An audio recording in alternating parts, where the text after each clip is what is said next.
right. I'm trying to see if this is actually going to work. Hi, everybody. This is Allison McDowell. I'm presenting here today from the kitchen, and I'm going to try this live stream with the second screen. So hopefully this is working out and that you can hear me. But if for some reason you can't, please chime in on the chat and let me know. Today, I'm going to be spending some time, actually my friend Cliff that I've been working with for a while, he is away for a bit. And so I had planned on doing another looking at the labyrinth conversation, but there was some material that I really wanted to get through before we got on to the next phase, which was looking at neuroeconomics and optimization to certain fitness paths. And so before that, I actually dove back into a document by Julian Huxley from 1946. And this is an important document, I think. I did a Twitter thread on it back when I was on Twitter, and I pulled all of these excerpts. And it was really jarring. This document was from 1946, and it laid out UNESCO, which is sort of, works in collaboration with the United Nations and is sort of the center of arts and culture and scientific research and quote unquote progress. And Julian Huxley was a colleague of Teilhard de Chardin at the end of his life after he came back from China with the Peking Man and was advancing his ideas of Christogenesis and the noosphere. And actually, Huxley wrote the introduction to his book that was published posthumously in the 1950s. And so in going back through, there were all of these aspects of eugenics and progress and social control that came straight out of the Fabians, but that were, I think, really, really important to look at again. And so, so I decided to spend some time, and I don't know if you can see on this map that I've made, but I have all these circles going around, and these circles are different excerpts from this document, which is about 60 pages. So I've done the 60 pages so you don't have to, and sort of pulled out the sections that I think are most relevant to the program. And so, but I didn't know how I was going to do it because I was like, Cliff, I really feel like we need to spend some time looking at this document before we go on to the next phase, which is the neuroeconomics and cybernetics. Oh, you know what? Here, I'm going to turn on I forgot to turn on my little thing. I'm going to try to do this for the audio. The neuroeconomics and the fitness pathways. Oh, and let me just get this started. Thanks for bearing with me. Trying to do too many things at once. I'm not the most technically proficient. Okay. So before we could do the pathway planning, I said, I really think that we need to revisit this document and both the eugenics, electronic government, work assignments, social engineering, it's all baked in. And I feel like if more people were understanding that we would be better off. But it's a little dry. And so it just so happened that I think it was just yesterday, someone actually emailed me a link saying that the Australian Capital Territory, which I have to admit, it's terrible. I hadn't heard of it. It's Canberra. It's this little section that's carved out of New South Wales in Australia. Their federal district had adopted an electronic health record contract with a company. So this is this red dot. This is sort of my launching point with a company called Epic Systems. And it just so happens that Epic Systems is located in Verona, Wisconsin, which is just a tiny little town. And I'm like, well, me, I'm the landscape person. So I'm like, where is this town? And so I look it up, and yes, it's actually a suburb of Madison, Wisconsin.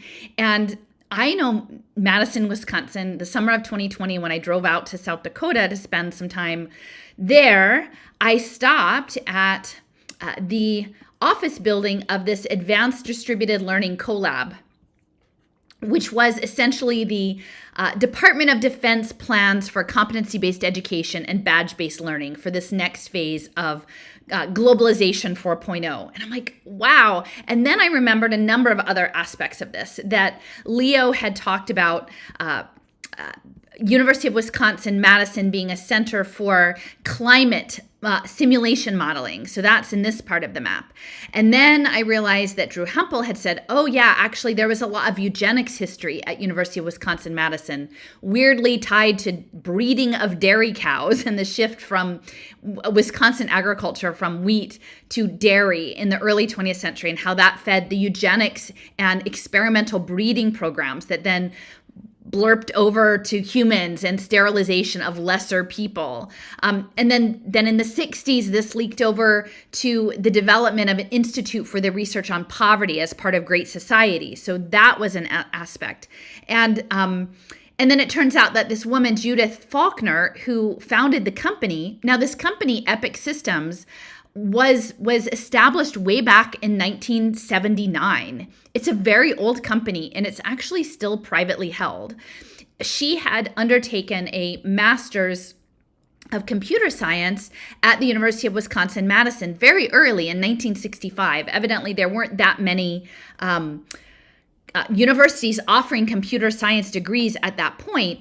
And her two mentors, John Greist, Greist, and Warner Slack, who later went on to go to Harvard and Beth Israel Deaconess Medical Center, were early in computer-assisted medicine, both in terms of surveys and medical records.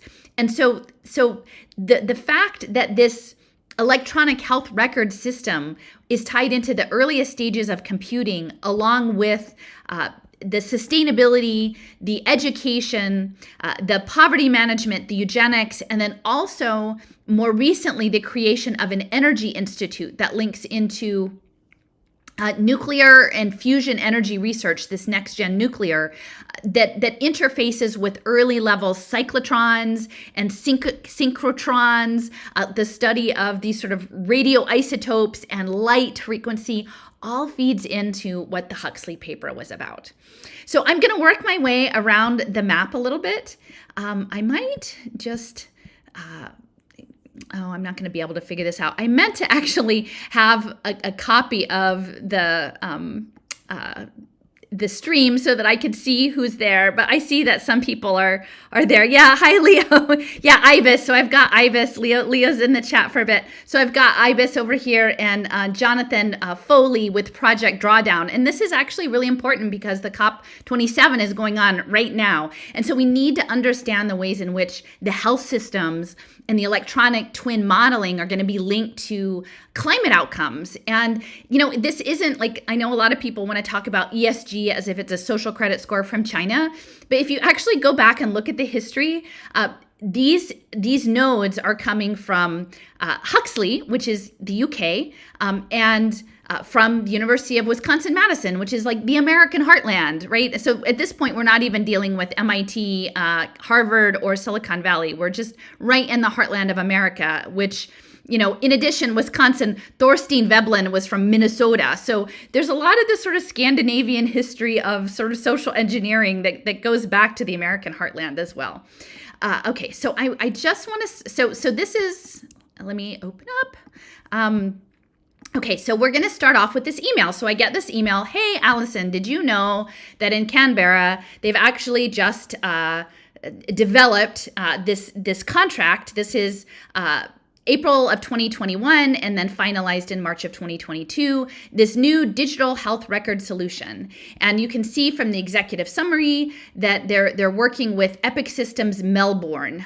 So Epic is a global system with millions upon millions of client records. I think I've heard that it's maybe 3% of the world and 7% of the United States health records go through Epic. And again, it's a privately held company. And this woman, Judith Faulkner, is one of the world's richest women. She's a billionaire. And this company is privately held. So they've got the electronic health record there. And I will point out, this gave me a chance to look back at some of my early maps. And I haven't been doing so much of the health stuff lately because honestly, I find it a bit tiresome because people can't sort of bring it. The storylines that people are wandering around in about this being China or what have you is I don't find particularly helpful to my line of research. But I was going back, and early on, I went through systematically who was at Event 201. And early on in the lockdowns, this was something a lot of people spent time on, Event 201. So back when I still had access to my little sys maps, this is a screenshot. I created a map with some of the members, including two individuals, Jane Halton, who was, formerly the former secretary of the Australian Department of Health, and also ties to the Department of Finance in Australia, who was very much involved with the World Health Organization and population health, and was actually on the board of the Institute for Health Metrics that goes back to the World Bank, and was active in the genomic space. So Jane Halton was at Event 201, as was Levon Theroux. Now, Levon Theroux was with the Monetary Authority of Singapore. And Singapore had this early programmable money, clearly very smart city oriented, very technocratic, high levels of emerging technology and 5G infrastructure. And then at the time, they were very much templating these apps for track and trace technology. And that's something that Leo and Jason and I went into pretty deeply in the atomic ecologies, that these track and trace systems go back. They're well beyond population health management. They're really looking at thermodynamic economics back to the Cold War era, and the use of these radioisotopes to do the early track and tracing. And now we have our ICT technology to do that for us. So, I have a sense from people when I used to be on social media that there is quite a synergy between Australia and Singapore, and that's represented in this map of the Singapore GovTech response to the public health situation there, and how that interfaced with Jane Halton, not only who had her hands dabbling in public health and finance, but also genomic sequencing. Now, this was very interesting to me because early on, remember, health stuff was not on my radar at all. And I was thinking that the digital identity rollout would be coming through the educational system, because that's the door I came in, was primarily initially public education and then later poverty management. And so what I had noticed, my first exposure to blockchain digital money was through this thing called, I don't know how you pronounce it, CSIRO, Cicero, the Commonwealth Scientific and Industrial Research Organization, and their Data 61 program, that they had a white paper called Making Money Smart. And it was for their disability programs. And so they were already shifting towards people who were on some sort of social assistance into programmable money, and framing this as a wonderful benefit. But if you're familiar at all with the Australian system of benefits, there was something Indue and Centrelink that they were actually automating a lot of welfare in very terrible ways that were depriving people of needed benefits and penalizing them and charging them excess fees, and then linking them into work-based placements, which is, I believe, the Centrelink program. And there was a lot of extortion around what they call robo-debt. So like all the bad things of turning welfare into running it as a DAO and with blockchain would be embodied in the Commonwealth of Australia, and linking that. So, and many of those programs were initially piloted on the Aboriginal people of Australia too, just like in other places, refugees and people of color and the poor. So those platforms were really targeting these already impoverished and vulnerable communities. Meanwhile, the Reserve Bank of Australia had been involved in new payment platforms linking to a Pay ID. So again, know your customer, which is ultimately going to be your digital twin on blockchain. Shockingly, an early white paper I found called A Frictionless Future of Identity Management was prepared by the Boston Consulting Group, the same people who closed the schools in Philadelphia, for the Australia Post. So they were working on this digital identity stuff probably, maybe not quite a decade ago, but like around 2015 or 2016, with the Australia Digital Transformation Agency to develop these digital identities. And even if it's not on blockchain, some sort of distributed ledger technology with programmable, script, right? A program, these benefits will be script. And Australia at the time was doing a universal electronic identity linked to their government ID. All of this is happening against the backdrop of the Commonwealth Bank of Australia working with the World Bank on what's called Bond I, or these smart impact bonds. And so you can see how the idea of One Health and contagion management would be the cybernetic containment system of both people and nature into compliant behavior tied to smart impact bonds. And, so at the time, I was pretty clear that I thought that these smart impact bonds that the World Bank has a human capital project would be coming through education, and that big picture learning, which was really active in Rhode Island, would be the backing of that. That big picture had an outpost in Australia. This is work-based, competency-based learning. But of course, it didn't all work out that way. But so when someone is bringing to me this idea of, oh, okay, now we have an electronic health record. There are a number of different pilots with electronic health records in Australia, but all of this came flooding back to me about this map. And I think that this is really important context. Okay, so that's Australia.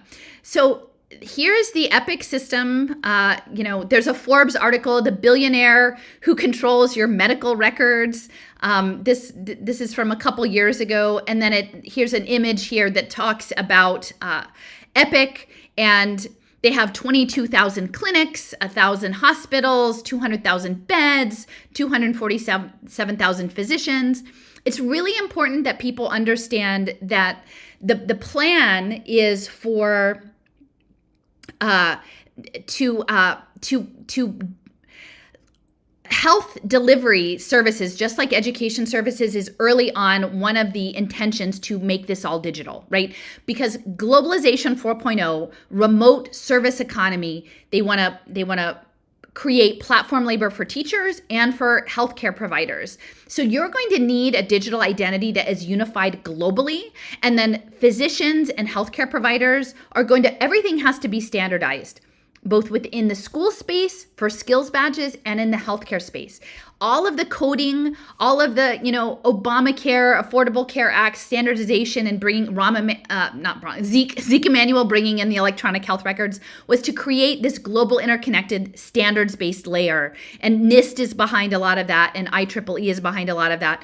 So that when you wake up and you have a sore throat and you go on an app and you can kind of just be okay, I need a doctor to help me give me some sort of script or some sort of prescription, and I have some sort of wearable technology, Internet of Bodies, that's going to send them my health data. They need to know you and your health record, and you need to know what their qualifications are. And it all has to be facilitated through, I believe, these smart contract layer networks. And so, so this is all happening in the background. They're talking about 162 million patients and $5.7 billion in counters. And then if you understand that the biological digital twins are feeding into the AI machine learning, that's also a key part of the conversation to understand. And then this is just from EPIC's homepage. It's very cutesy pootsy, it's very homespun, which is interesting. They have, here's some blocks, and they talk about their software, all the uses that it's used in retail clinics. Again, we have to realize that it's deprofessionalizing medicine. So you just go down to your drugstore. We're in the city. If you go downtown, 3 of the 4 corners all have different varieties of drugstores competing for your attention. It's used in hospice. It's used in rehab centers. It's used safety net providers. I don't know I guess that's the welfare system, and in patients' homes. So that, again, this is very interesting. I just noticed this on this image. They have blocks, and then they have a teapot.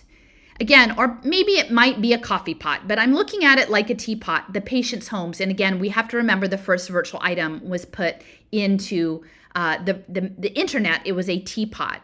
And then they have your chart is in your pocket, and a jeans pocket. So your digital identity, who you are in your digital twin, is in the pocket. And then they say, well, what about the name? What is in a name? And here is a quote from their website. They have a blue book next to it called The Odyssey. Now think about it. This convergence is biodigital convergence through sensor networks to try to have us shed our material bodies, right? And to offer up our core being, both our biological data and our consciousness, into this emergent organized information system. So the fact that they frame it as epic and an odyssey is a story. They're telling a story. This is a competition of who's telling the right story, a story of containment and cybernetics, or of liberation and a potential opportunity. So from their website, it says, what is in a name? An epic is a glorious recounting of a nation's events. Like the Iliad or the Odyssey, our electronic health records chronicle the story of a patient's healthcare over time. So those are our digital twins in the fourth dimension over time. And they're framing it as an odyssey. And a nation, the next nation is going to be the metaverse nation. And as I go on a little bit in terms of how the wellness fits in, and, I can link this in the comments later, but, I did two different presentations with Sarah G early on about how the wellness space through single payer, eventually we'll get to single payer once they have digital identity and evidence-based, value-based healthcare provisions for everyone. There will be a plan for people to have some sort of access to alternative treatments, because they do want that. They want all kinds of data sets. And so for sure, they'll offer some of these alternative holistic therapeutics on the condition that the data come back with fidelity, that there's some way in these alternative spaces that there is a sensor technology that collects it all and feeds it back into the system, because they want all the different models. And so within that context of wellness and social prescribing, I just want to point out, and this isn't like a smoking gun, but it's just indicative, because I'm looking at Brendan's bio page here over at Social Finance, which is Ronald Cohen's, they're the core of the social impact bond, pay for success space. And, it's like a young guy, working out of the San Francisco office for Social Finance. So he could just be anyone. He could totally be, your nephew or your neighbor or some nice guy at church. But he actually is now at Social Finance, but he did work at Epic Systems. It says he was partnering with healthcare systems across the country to utilize software and data for successful population health and improving outcomes.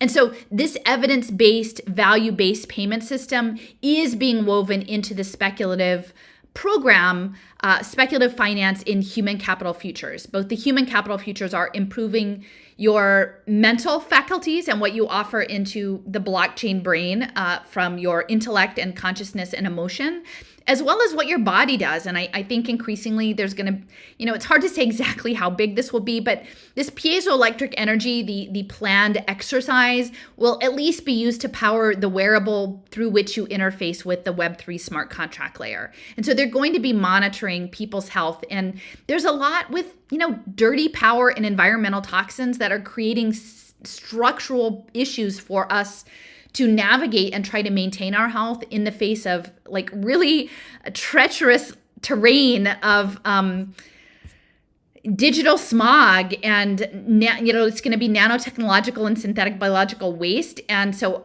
it is going to be hard to maintain our health, but it's not for lack of us being good people and exercising enough. But those are all going to be impact markets.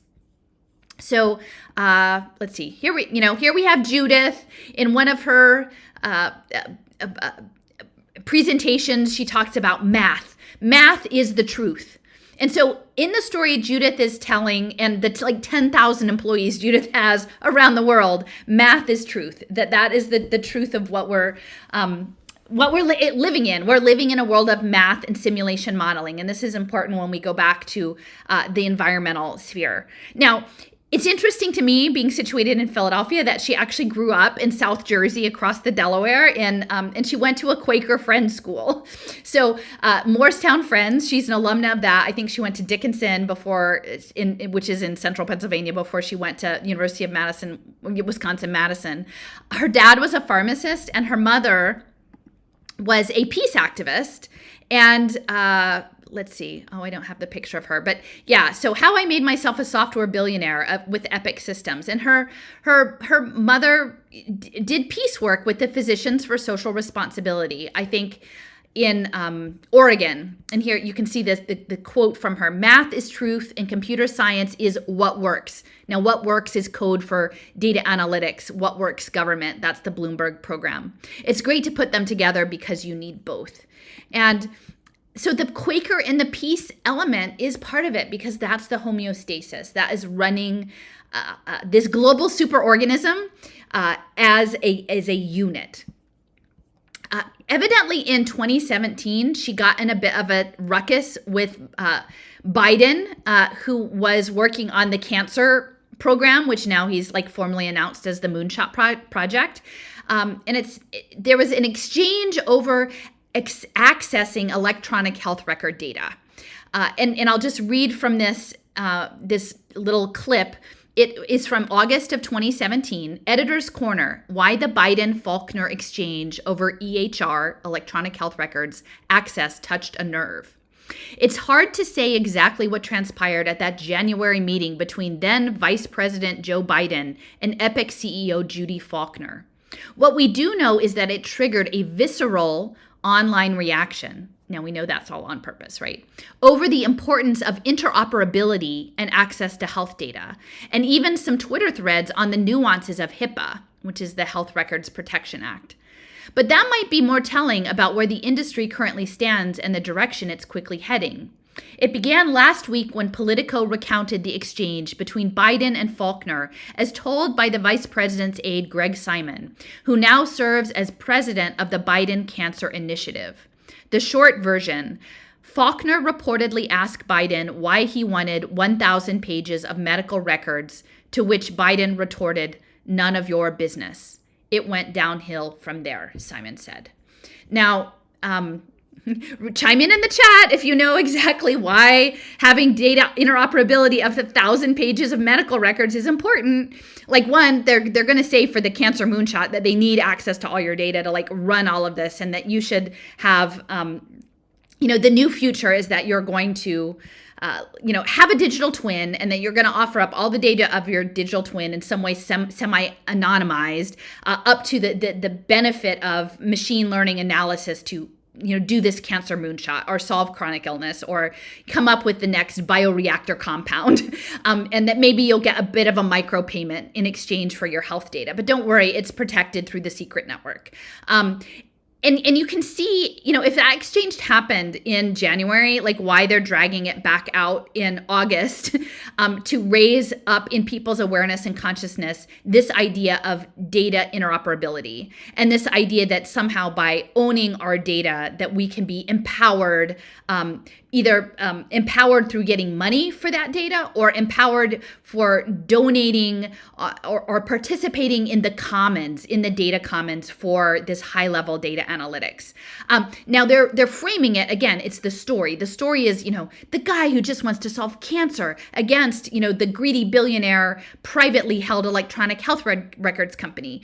But clearly Judith knows where this is all going. And they need the interoperability because as they make bets on you, on your behavior, they need to connect your behavioral compliance for the impact markets and wellness. And so, I do have this other map that I developed, it looks like in October of 2020, that was looking at impact finance in the health space, and particularly looking at the state of California, because a lot of the early work in Medicare reform was coming out of California and the California Healthcare Foundation, and looking specifically at the city of San Diego, which is over here, and how this smart city platform, and including Chula Vista, which is a suburb, interfaces with blockchain identity, population health, and moving over into education and data analytics in the smart environment. So Goals 2000, which is an educational reform program, was actually signed in San Diego by Clinton. And so that's the education piece. They have a Strive Together and an income sharing agreement and a workforce readiness program in San Diego. They are part of the LRNG program, along with Philadelphia and about a dozen other cities, that like you can learn anywhere and earn badges in the smart city and show your compliance. And that's connected to the badging and IMS Global Learning Consortium, and those are on the maps. It is an Envision America smart city with a lot of 5G, and clearly UC San Diego, is a hotbed of all of this stuff. And before I did that read aloud of Rainbow's End by Werner Vinge, who was emeritus at San Diego State, but quite a bit of research into biotech and nanotech. And of course, the Salk Institute is right outside of there as well. And all of this is being done, this human capital management, through the San Diego Regional Chamber of Commerce. These are coming through the United Way and the Chambers of Commerce. And the University of California, San Diego also has its own supercomputing center that is a partner with this laboratory for education transformation that feeds into the workforce aligned partnerships. But also in Chula Vista, and I knew someone at the time that this was all happening, the early lockdowns and the regulation of processes in school systems, was that Kahala Biosciences, which is out of Irvine, they developed a blockchain testing platform called Adonaya platform, which is like Safe Passage Home or something like that. And so they were already blockchaining children essentially in exchange for access to public education. So San Diego was sort of my test bed of looking at population health management through apps and how the digital identity would work through smart cities, both in education and later aligned workforce development. Dan Gross, who was a board member of the San Diego Chamber of Commerce, was also on the board of the California Healthcare Foundation. One of the directors of that was a woman named Margaret Laws, and she had formerly been the president and CEO of Hope Lab. Now, Hope Lab is an effort of Internet of Bodies, preventative healthcare and mental health services that was set up by Pam Omidyar. So that's Pierre Omidyar's wife, Pierre Omidyar being, of course, behind a lot of the impact finance, ed tech, health tech, and a good ID. Hope Lab was the service provider in a pay for success finance program in South Carolina, the template for tracking pregnant women on Medicaid for their behavioral compliance. And Goal Mama was a nudge-based app that they would feed content to pregnant women on good parenting. And that came out of Pam Omidyar's Hope Lab. So like all of that is connected into the California Healthcare Foundation via Margaret Laws. Catherine Haynes was a former operations officer for the Healthcare Foundation, and she had been an applicant. There was a whole paper done by I'm trying to remember who actually did it. The federal health system, Health and Human Services, of looking at the application of blockchain medical records for Medicaid specifically. And she was involved as a health futures director at the Institute for the Future. And they were working on smart contract digital identity for Medicaid applicants. So again, that's social prescribing. You have to perform the right behavior in order to get the health benefit, which might be like prenatal services or pregnancy services. Dan Gross, who is the Chamber of Commerce guy, was also on the board of the American Hospital Association. And the American Hospital Association was pushing something called the Social Determinants Accelerator Act. So essentially, they want to use and I'm not saying that this is inaccurate, but it's how it's being used. This idea that your life circumstances, like your economic stress, if you are food or housing insecure, the trauma that you've experienced in your life all have impacts on your health. The thing is, they actually want to put that all in a dashboard and use it to model your digital twin.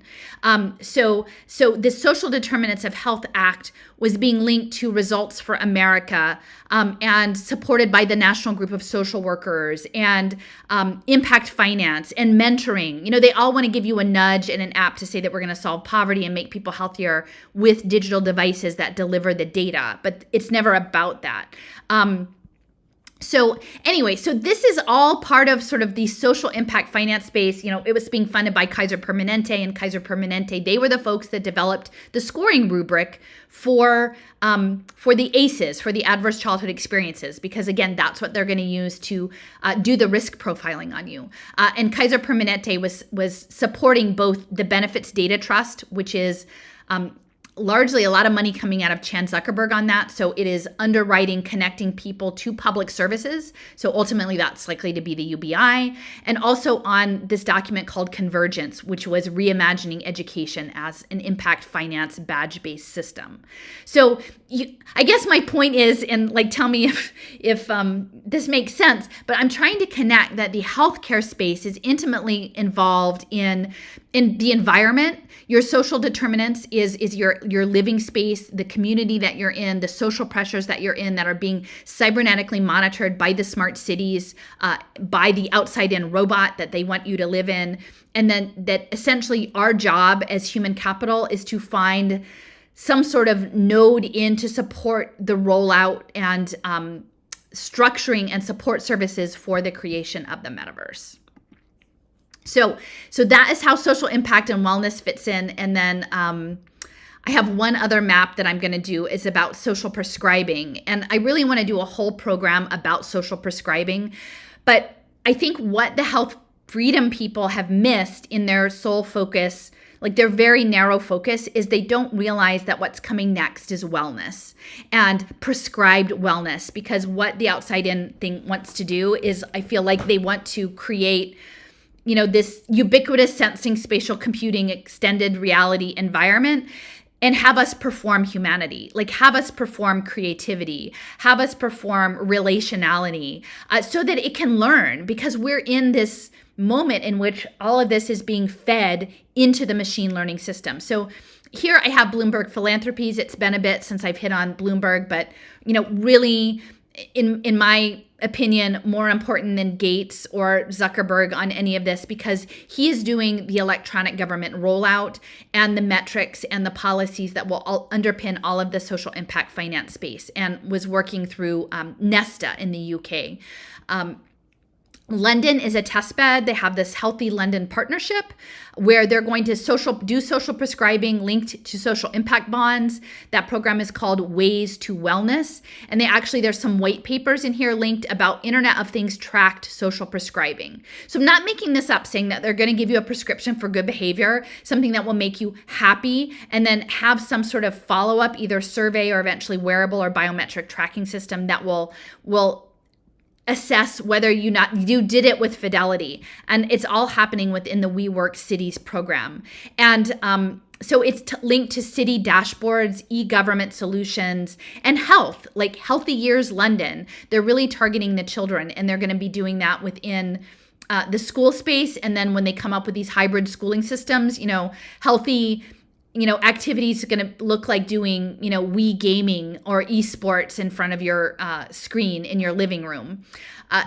The test beds for this, of course, it's all linked to the Sustainable Development Goals. So while people are focused on the COP27 and nature, understanding that everything is putting nature against people and essentially using, Leo has done so much work about the interspecies currency, is linking our physical activity and our behaviors to the wellness of nature. Like, we need to behave well to earn tokens that we can then exchange and make things better for nature. So we're earning script, and we're supposed to share our script with a cybernetic management system of the natural environment.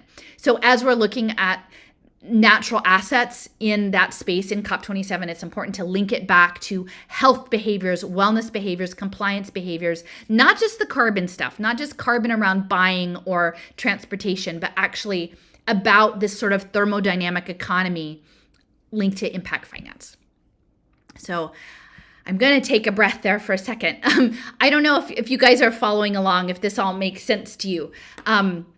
Hopefully it does. But now I'm going to jump in a little bit with Julian Huxley. So this is the trajectory. We've got Australia, we've got electronic government, we have, I'm very curious why Epic Systems is still privately held, like how that serves the function, and how these electronic healthcare systems are going to start to move from addressing immediate health needs to tracking your story, because they made it very clear that this is your story, tracking your story into across the trajectory of your wellness compliance program. And so, we've got let's see, the UNESCO, this 1946 document by Julian Huxley. Julian Huxley was the brother of Aldous Huxley. He wrote a book about science with H.G. Wells, very much connected not only to Teilhard de Chardin, but this early, the Fabian extensions. His grandfather, I think Thomas Huxley, was Darwin's bulldog. So all of this has to do with evolution and the evolutionary progression away from a physical body into a swarm intelligence, into some sort of photonic swarm intelligence. And so I'm going to read a few excerpts from this document, and then I have a few videos to play as well. So this is the first bit. This is from 1946. And again, situated within the UK, situated within Fabian social reform, and sort of, like empire and a colonizing force. An evolutionary approach provides the link between natural science and human history. It teaches us the need to think in the dynamic terms of speed and direction, rather than in static ones of momentary position or quantitative achievement. It not only shows us the origin and biological roots of our human values, but it gives us some basis and external standards for them among the apparently neutral mass of natural phenomena. And it is indispensable in enabling us to pick out, among the chaotic welter of conflicting tendencies today, those trends and activities and methods which UNESCO should emphasize and facilitate. So again, they're talking in the fourth dimension. They're talking like if you imagine the Voronoi crystal polyhedra in the box, like it's resonating, it's moving in time, and they're trying to merge the history, which again, they want to capture our history and our story and project us forward into the future. Thus, the general philosophy of UNESCO should, it seems, be a scientific world humanism, global in extent and evolutionary in background. What are the further implications, practical as well as theoretical, of such an outlook? Well, we must examine these in some detail before coming to a consideration of UNESCO's activity section by section. So this world humanism is very much in alignment with Reiser's perspective of cosmic humanism, of secular humanism, of the removal of the sacred into something that is much more technically managed through cybernetics. And I feel like in the management of our story over time, this links to something called The Selfish Ledger by Google. So I'm going to play a short excerpt. The whole piece is about 8 minutes, but I've cut it down into a smaller bit. And it's about essentially evolutionary progress. We have to understand it as both our individual evolution and, what would they say? The Maslow's principle, actualization, like the self-actualization of ourselves within the context of society. Because I think Roderick, who's been dropping some really wonderful comments on my post about neuroeconomics, talking about guided self-organization, that they want all of these vibrating crystals to sort of come together into a new sort of convergent computing phenomenon, like light-based phenomenon. So I'm going to just run this. When we use contemporary technology, a trail of information is created in the form of data. When analyzed, it describes our actions, decisions, preferences, movement, and relationships. This codified version of who we are becomes ever more complex, developing, changing, and deforming based on our actions. In this regard, this ledger of our data may be considered a Lamarckian epigenome, a constantly evolving representation of who we are. This is Bill Hamilton, one of the most significant evolutionary theorists of the 20th century. His work studying the social structures of ants, bees, and wasps had a profound effect on our understanding of the role of genes in social behaviors such as altruism. He believed, and went on to prove, that the driving force behind evolution was not the individual, but the gene. He stated that the ultimate criterion which determines whether a gene will spread is not whether the behavior is to the benefit of the behavior, but whether it is to the benefit of the gene. In this model, the individual organism is a transient carrier, a survival machine for the gene. What if the ledger could be given a volitional purpose rather than simply acting as an historical reference? What if we focused on creating a richer ledger by introducing more sources of information? What if we thought of ourselves not as the owners of this information, but as custodians, transient carriers, or caretakers? Initially, the notion of a goal-oriented ledger may be user-driven. As an organization, Google would be responsible for offering suitable targets for a user's ledger. Whilst the notion of a global good is problematic, topics would likely focus on health or environmental impact to reflect Google's values as an organization.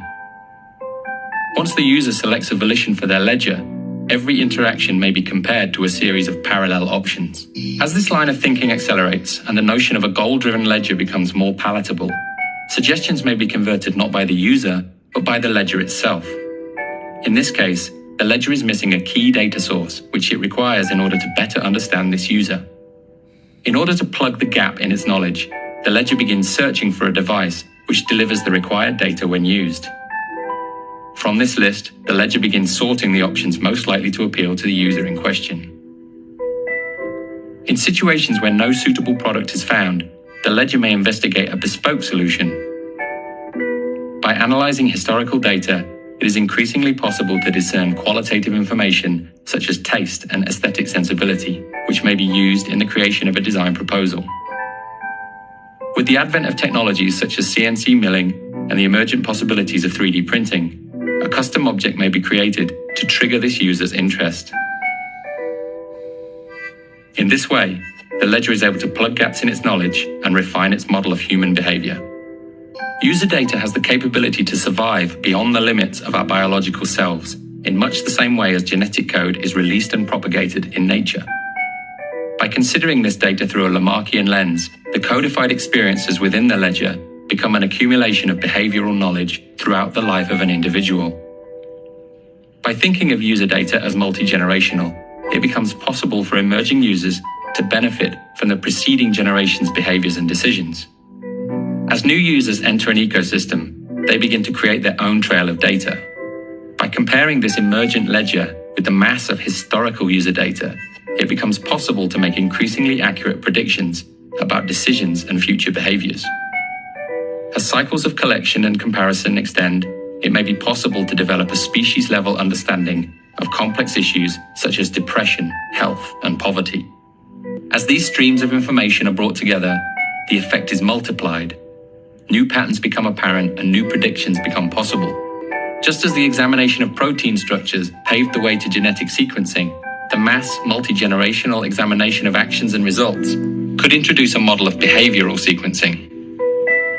As gene sequencing yields a comprehensive map of human biology, researchers are increasingly able to target parts of the sequence and modify them in order to achieve a desired result. As patterns begin to emerge in the behavioral sequences, they too may be targeted. The ledger could be given a focus, shifting it from a system which not only tracks our behavior, but offers direction towards a desired result. We are at the very beginning of our journey of understanding in the field of user data. By applying our knowledge of epigenetics, inheritance, and memetics to this field, we may be able to make mental leaps in our understanding, which could offer benefits to this generation, to future generations, and the species as a whole. When we use contemporary technology... All right. So, I mean, I really feel like that's a really core... Supposedly this was, I guess, a leaked thing from Google. And I don't know, you don't know what's what on the internet, but I can see that. I mean, I can see this idea of the mind files and intergenerational extension of data and the global steering as being something that we should really be aware of. But you don't always sort of think, whoa, where did this come from? Or, oh, did it come from 1946? I mean, it probably goes back further. I mean, I think it's easily solidly within sort of this Enlightenment thinking that informed the Fabians and the social reformers that, moved on into the technocracy and these new phases. But I also want to mention the slime mold, because I think it's really vital right now. I believe that we're going to be in the transition with sort of the collapsing of the traditional crypto market, that many people are going to be focused on the fact that this is going to a government-controlled system, right, in the central bank digital currency, which, yes, and it was always propped up to be brought down and to move in that direction. But I really want to make it clear that, like, in looking at Bernard Lietaer's, who developed the euro, he wanted a monetary ecology. They actually wanted a diverse a set of tokens, and they wanted to assign the tokens values. And again, this is what Huxley is talking about here, is like linking standards and values to this evolutionary process and being able to track it. And I think they're going to be able to track it through the money. And so there is this tension held between a conservative libertarian side and this progressive tokenized cooperative side, and they play off of each other. So it's important as we see these next phases coming that people not solely fixate on the crypto and the central bank digital currency, but also understand social currency and script in the way in which values will be encoded within social currency. And I think a lot of that is self-sacrifice. And so if we could move away from the discussions of how shall we say, like, oh, like who's to blame in the structure? Like, oh, is it China? Oh, is it Klaus? Oh, is it this? But actually say, like, this is a structural thing tied to machine learning and cybernetics. Then I feel like we could start bringing people together and actually focus on the things that are most important. If we could understand swarm intelligence and AI machine learning and the role of the smart contract layer and energetic digital money in that space, it could be really helpful. So I just want to show one other short clip. It's about slime mold. And later on, Cliff and I in a follow-up are going to talk a little bit more about fitness path training and slime mold. But I want you to notice how the slime mold operates, imagining that each of us are individual cellular organisms that become agglomerated under stress and austerity into the slug. And that the intention of the slug is to move into this new space, to a more hospitable space, and then self-sacrifice the originals into this spore that will create the new kind of being, right? And so I think actually this idea of convergence, biodigital convergence, is a lot like a slime mold life cycle, and that the austerity that's being imposed through the debt finance system, through the war system, through the World Bank, through structural adjustment, through intermittent lockdowns and all these sorts of things are the stresses that are supposed to turn us into the slug and to encourage us to self-sacrifice into the thing. But it's not this idea of self-sacrifice. It isn't so much like, oh, that's socialist, boom, so I'm capitalist. Like, no, it's a different kind of a thing. They want to tap on people's altruism and get them to offer them their most core beingness into this new program. But like I said, I think even if you believe that Talhar Desjardins was the good guy, like I don't imagine that Christogenesis would be coming out of DARPA. So there's no sound on this. Oh, no, there is actually. Okay. So that's the slug. So John Bonner, he studied slime mold for 70 years. He made films of them as an undergraduate student. Now here's all these little blobs of mold. Slime molds are no more than a bag of amoeba encased in a thin slime sheath, yet they seem to... I missed that, okay. When separated, they will pull themselves back together. So there's unity, right? The unification, that's part of like the neural network of blockchain. They're all these blobbity blobs are coming together into one unit. Now that would happen under stress. They also exhibit self-sacrifice and then a fruiting body. Those cells making up the stalk will die, and those at the top will clump into a ball made out of spores. And then this is an image of the creation of this stalk with a tip with spores on the end. It is that sacrifice piece. So I feel like, and you can see they're all sort of going up. The self-sacrificed slime mold spore, and we're meant to want to do that, to this sacrificing ourselves. And after all these years, Bonner believes there is still much to learn. And then they have the petri dish, and they have him looking at that. So, so that's the slime mold. So I think that there's a lot that we have to learn from the slime mold and the ant computers, that they want to use us in that way. But imagine the amazing things that, ant computers can do, modeled social simulations, if they could get the humans in on the game as well. So then in this slide, I just have another screenshot, and I'll share this link to the map. So if you guys want to poke around, Huxley wrote an essay on transhumanism in the 1950s. You can read that. He did the introduction to the phenomenon of man in 1959, which was the posthumously published book of Pierre Talhar Desjardins, again, the Jesuit priest who spent much of his time in China, ran afoul of the church for his ideas about evolution, and then struck up a friendship with Huxley in his final decade. And then Huxley was sort of a close associate and did the introduction to his book. Now, I have an image here of Talhard's perspective on it's a graph. At the bottom is consciousness, and at the top is complexity. Much of this is complexity theory. And so it starts out across the graph, there's a stretched out oval with different embedded smaller ovals inside showing a progression. At the bottom is creation, that's in the lower left corner. And then stretching towards the upper right is this idea of the omega point, which is this next phase. And I think that's really important to understand. And it goes through the physical universe of life, the biosphere. Again, this relates to Huxley's and UNESCO's efforts of man in the biosphere, the noosphere, which is this emergent thought form, and then the pneumatosphere, and Christ, this Christogenesis. So from geogenesis, the creation of the planet, to biogenesis of life, homogenesis, people, Christogenesis, Christ, and the omega point is the end game of all of this. And so, this does relate a lot to sort of the ascension movement and the New Age. Now, again, for this, Desjardins was sort of castigated by the church. They did not agree with the writings. They sort of didn't let him publish. But I think at this point now, it's interesting. He's a thought leader for many, many people. And there's actually there was a push in Philadelphia.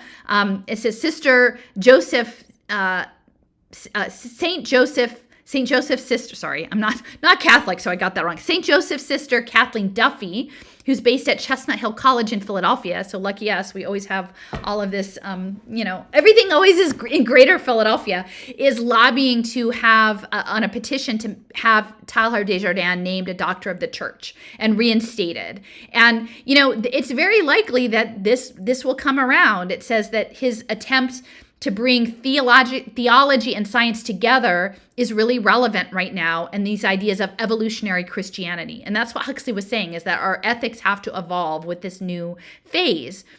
She says there's a scientific theory of chaos that says you can't have any new creation without disequilibrium. But we can't just sit back and say God will take care of it. There has to be some motivation on our part. And it's quite interesting because this thought of new creation is very much in line with the theme of the blockchain conference last March, sponsored by the Mormon Transhumanist Association. They said, what will you create? And, this subset of the Church of Jesus Christ of Latter-day Saints, their understanding is that God expects people to use technology to do things like raise the dead, right? And so this is all bubbling up. So there's this pressure to bring him back on stage. Again, sometimes people are pushed off stage, then they get brought back on stage. Again, we have a Jesuit Pope. And in 2021 of May, there was this Fifth International Vatican Conference called Exploring the Mind, Body, and Soul, Unite to Prevent and Unite to Cure, a global healthcare initiative. And this was building off 3 other social impact finance biannual programs that were put together by the Vatican with Mendoza Business School at Notre Dame. So this was a different group. There were a number of highly placed people within the LDS Church who attended, were among the listed attendees, among many celebrities. But the visual here for people who are listening is, it has the keys, the Vatican keys up top. It has people in an embrace, in a circle, so cybernetic circle in all of the rainbow colors. So that's sort of the photonics. And then the main image is a riff off of the creation of Adam, where you have the 2 hands, the fingers reaching out to touch, only this time they're covered in latex gloves. And so that's, the separation of into the scientific humanism, into the secular humanism.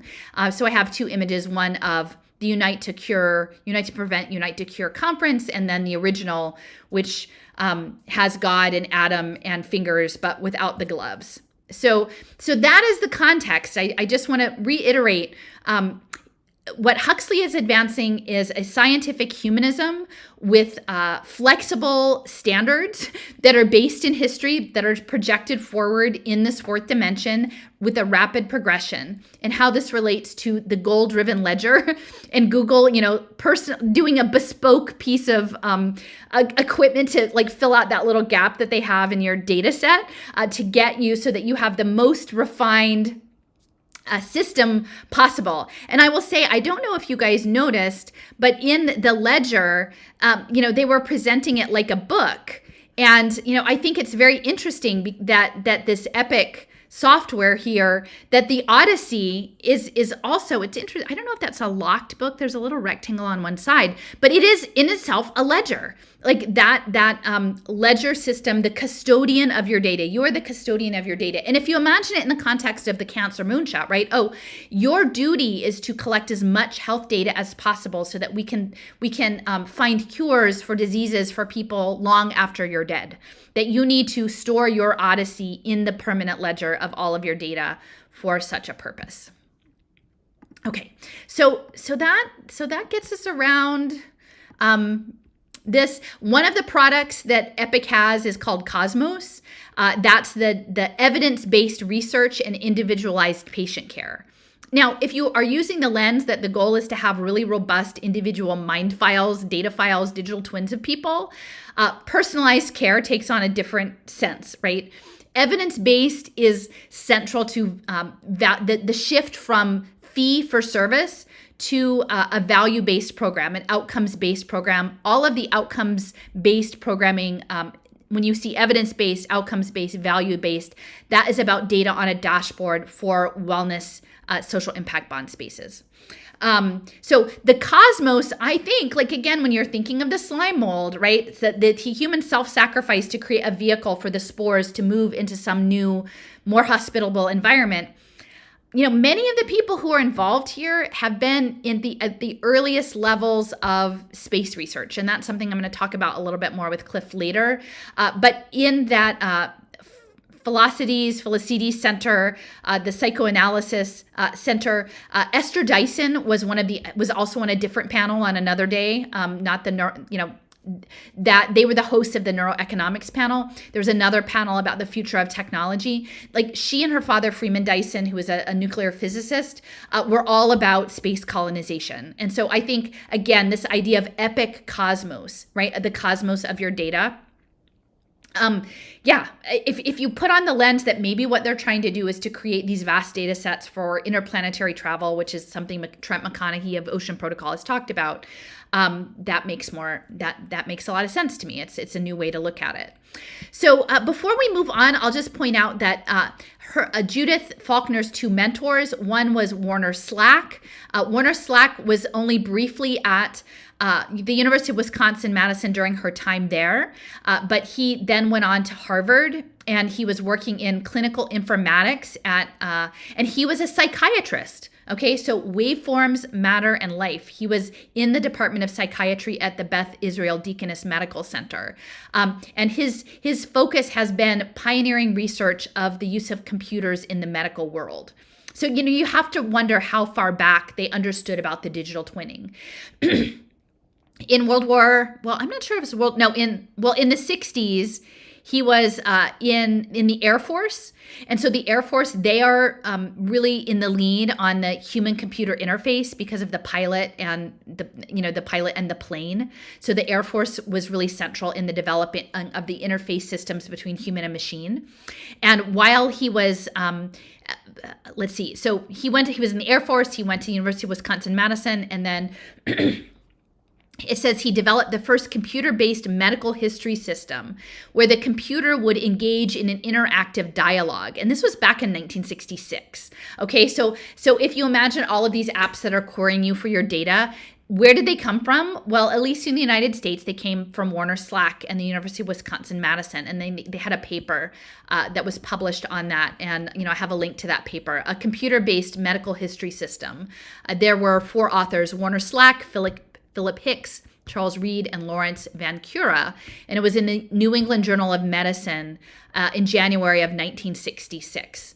And so this idea of gathering data with fidelity, gathering data seamlessly at scale with fidelity, that's something we hear over and over and is also very close with the education system, right? We can't have the teachers working with the children. They don't collect the data with enough fidelity. So now I'm going to read. So he was working on the computer-based screenings. Actually, one of the first programs for the screening was linked to suicide risk assessment. So he was in psychiatry, and the suicide risk assessment was a central part of that program, which is kind of amazing.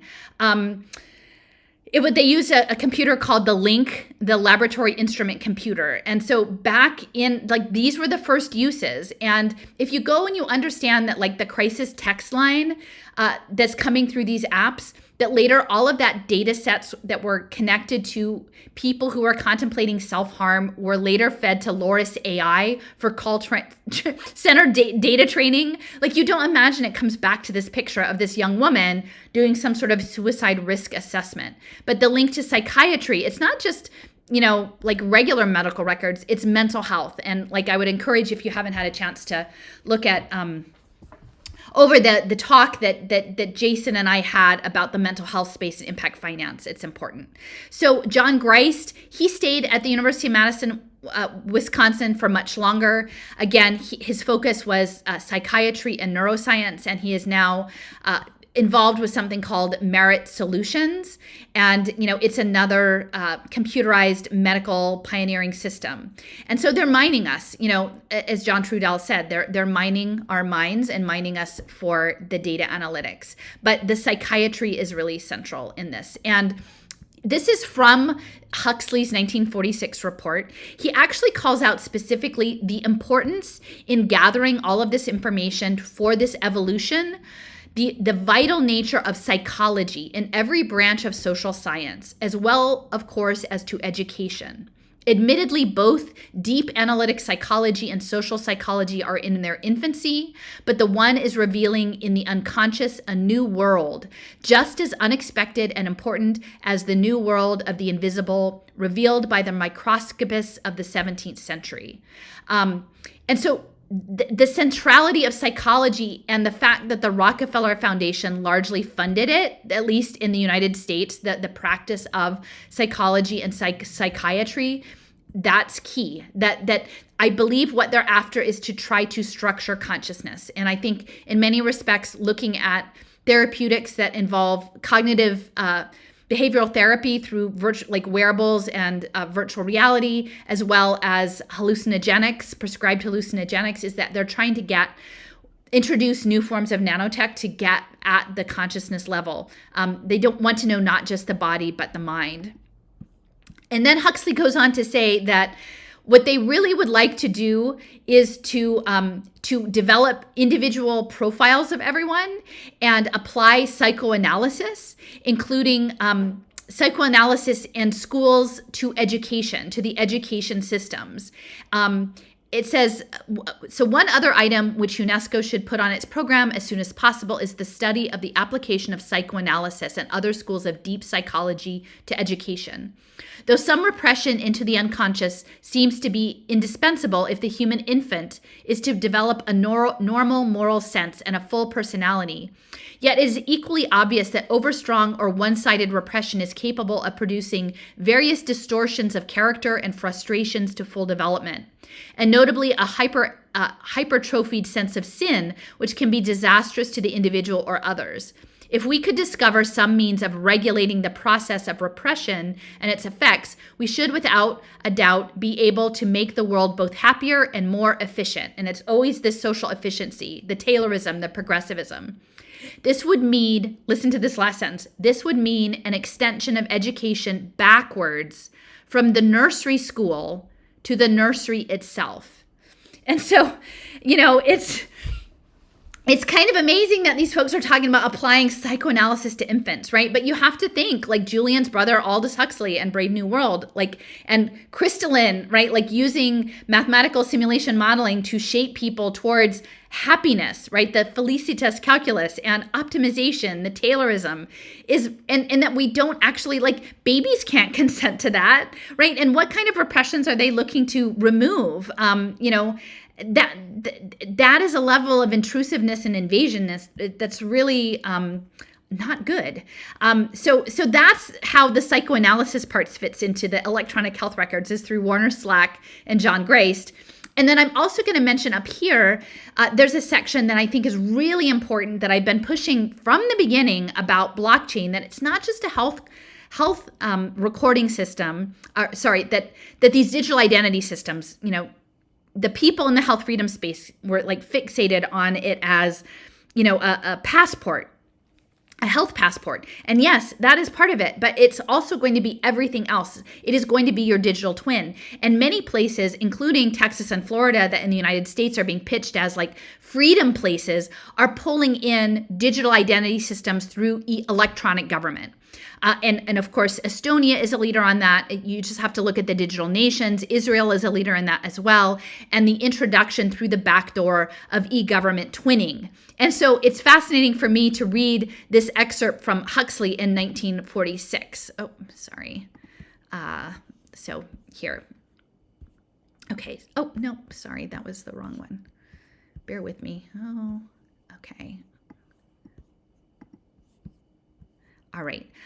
All right. So think about this, I would say, in conjunction with the idea of interspecies currency. Really important. The work that Leo has done around impact finance, digital money, and interspecies currency is really central.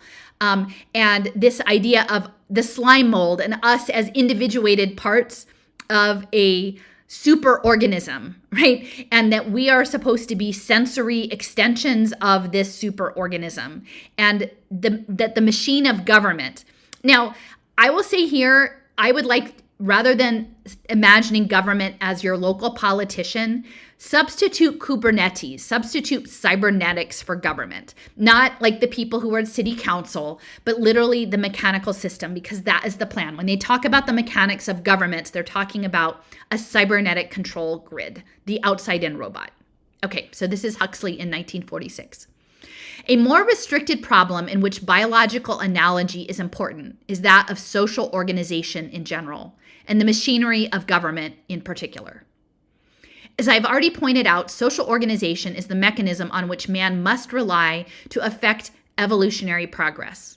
And the evolutionary progress is his imperative. And government is the central part of this mechanism. As the problems of government grow more complex, so must the machinery for dealing with them.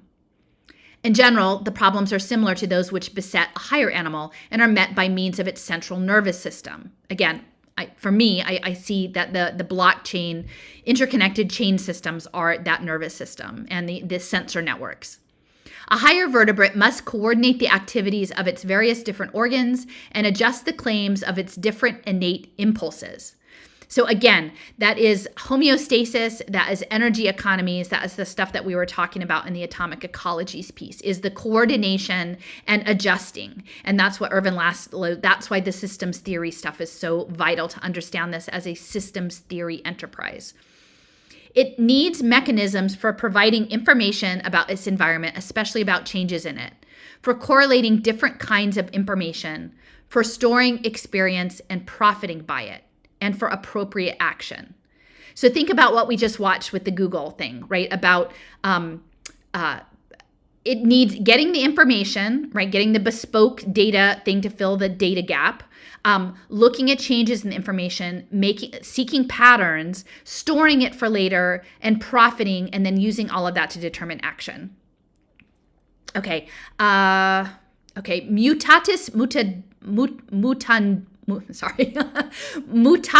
mutandis. These are the problems of a modern society, but of course, with the basic difference that the individual being has claims quite other than those of single cells or organs in the animal body. Yeah, so he's pretty much making the direct connection to the slime mold. Furthermore, as we trace the evolution of higher from lower vertebrates, we find the organization of the brain growing more and more complex, and doing so in a particular way. Putting the matter in somewhat oversimplified terms, we may say that a series of conducting centers is introduced, one above the other in a hierarchy, each conducting the messages from the centers on the next lower level.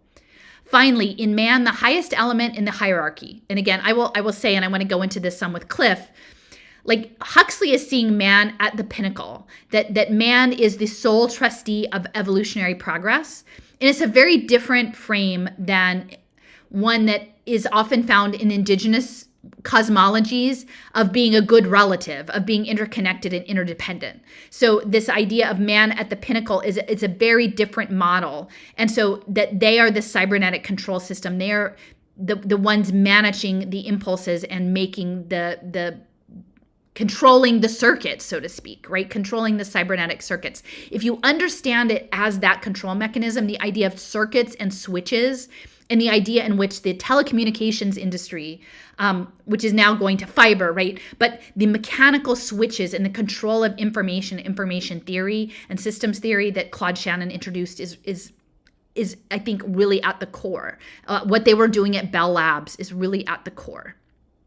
Okay, it would be in the greatest interest to bring together some of the world's leading comparative neurologists with a group of experts in administration to see how far the study of what we may call the quote-unquote machinery of government in the animal body can help us in solving the same problem on the social plane. So I think that's the Macy conferences, guys, like the neurologists, the comparative neurologists working on the machinery of government, working on the cybernetics. Here I must leave this vast and as yet scarcely charted field of human knowledge, but not before proclaiming my firm belief that the application of scientific method in appropriate forms to human affairs will yield results every whit as important and almost as revolutionary as those achieved by the natural sciences in the rest of the universe. Okay, and later on, when we go back to look at the neuroeconomics and look at Paul Glimcher, who was sort of the pioneer in that field, what he's talking about is wanting a unified neural theory of human decision making. And he talks about the importance of bringing the laws of natural science and applying it into social systems, bridging that gap, bringing those two things together. So, Paul didn't come up with that out of nowhere, that this has been lying in the field for a very, very long time. So Roderick had drawn my attention to this energy economy that are the human energy group. And I have that in the other map, and I'll talk about that some later. But this idea of guided optimization, guided social aggregation is something that's being put out by human energy. David Sloan Wilson is an individual here I feature in one of these images, and he's talking about completing Darwinian revolution, that we haven't stopped. The next thing is to move on to this sort of collective consciousness program, and that will be done through pro-social behaviors. And again, pro-social has nothing to do with like socialism or communism. It literally has to do with systems engineering and looking at humanity, and again, ants have their place, termites have their place, bees have their place, starlings have their place, swarms of fish have their place.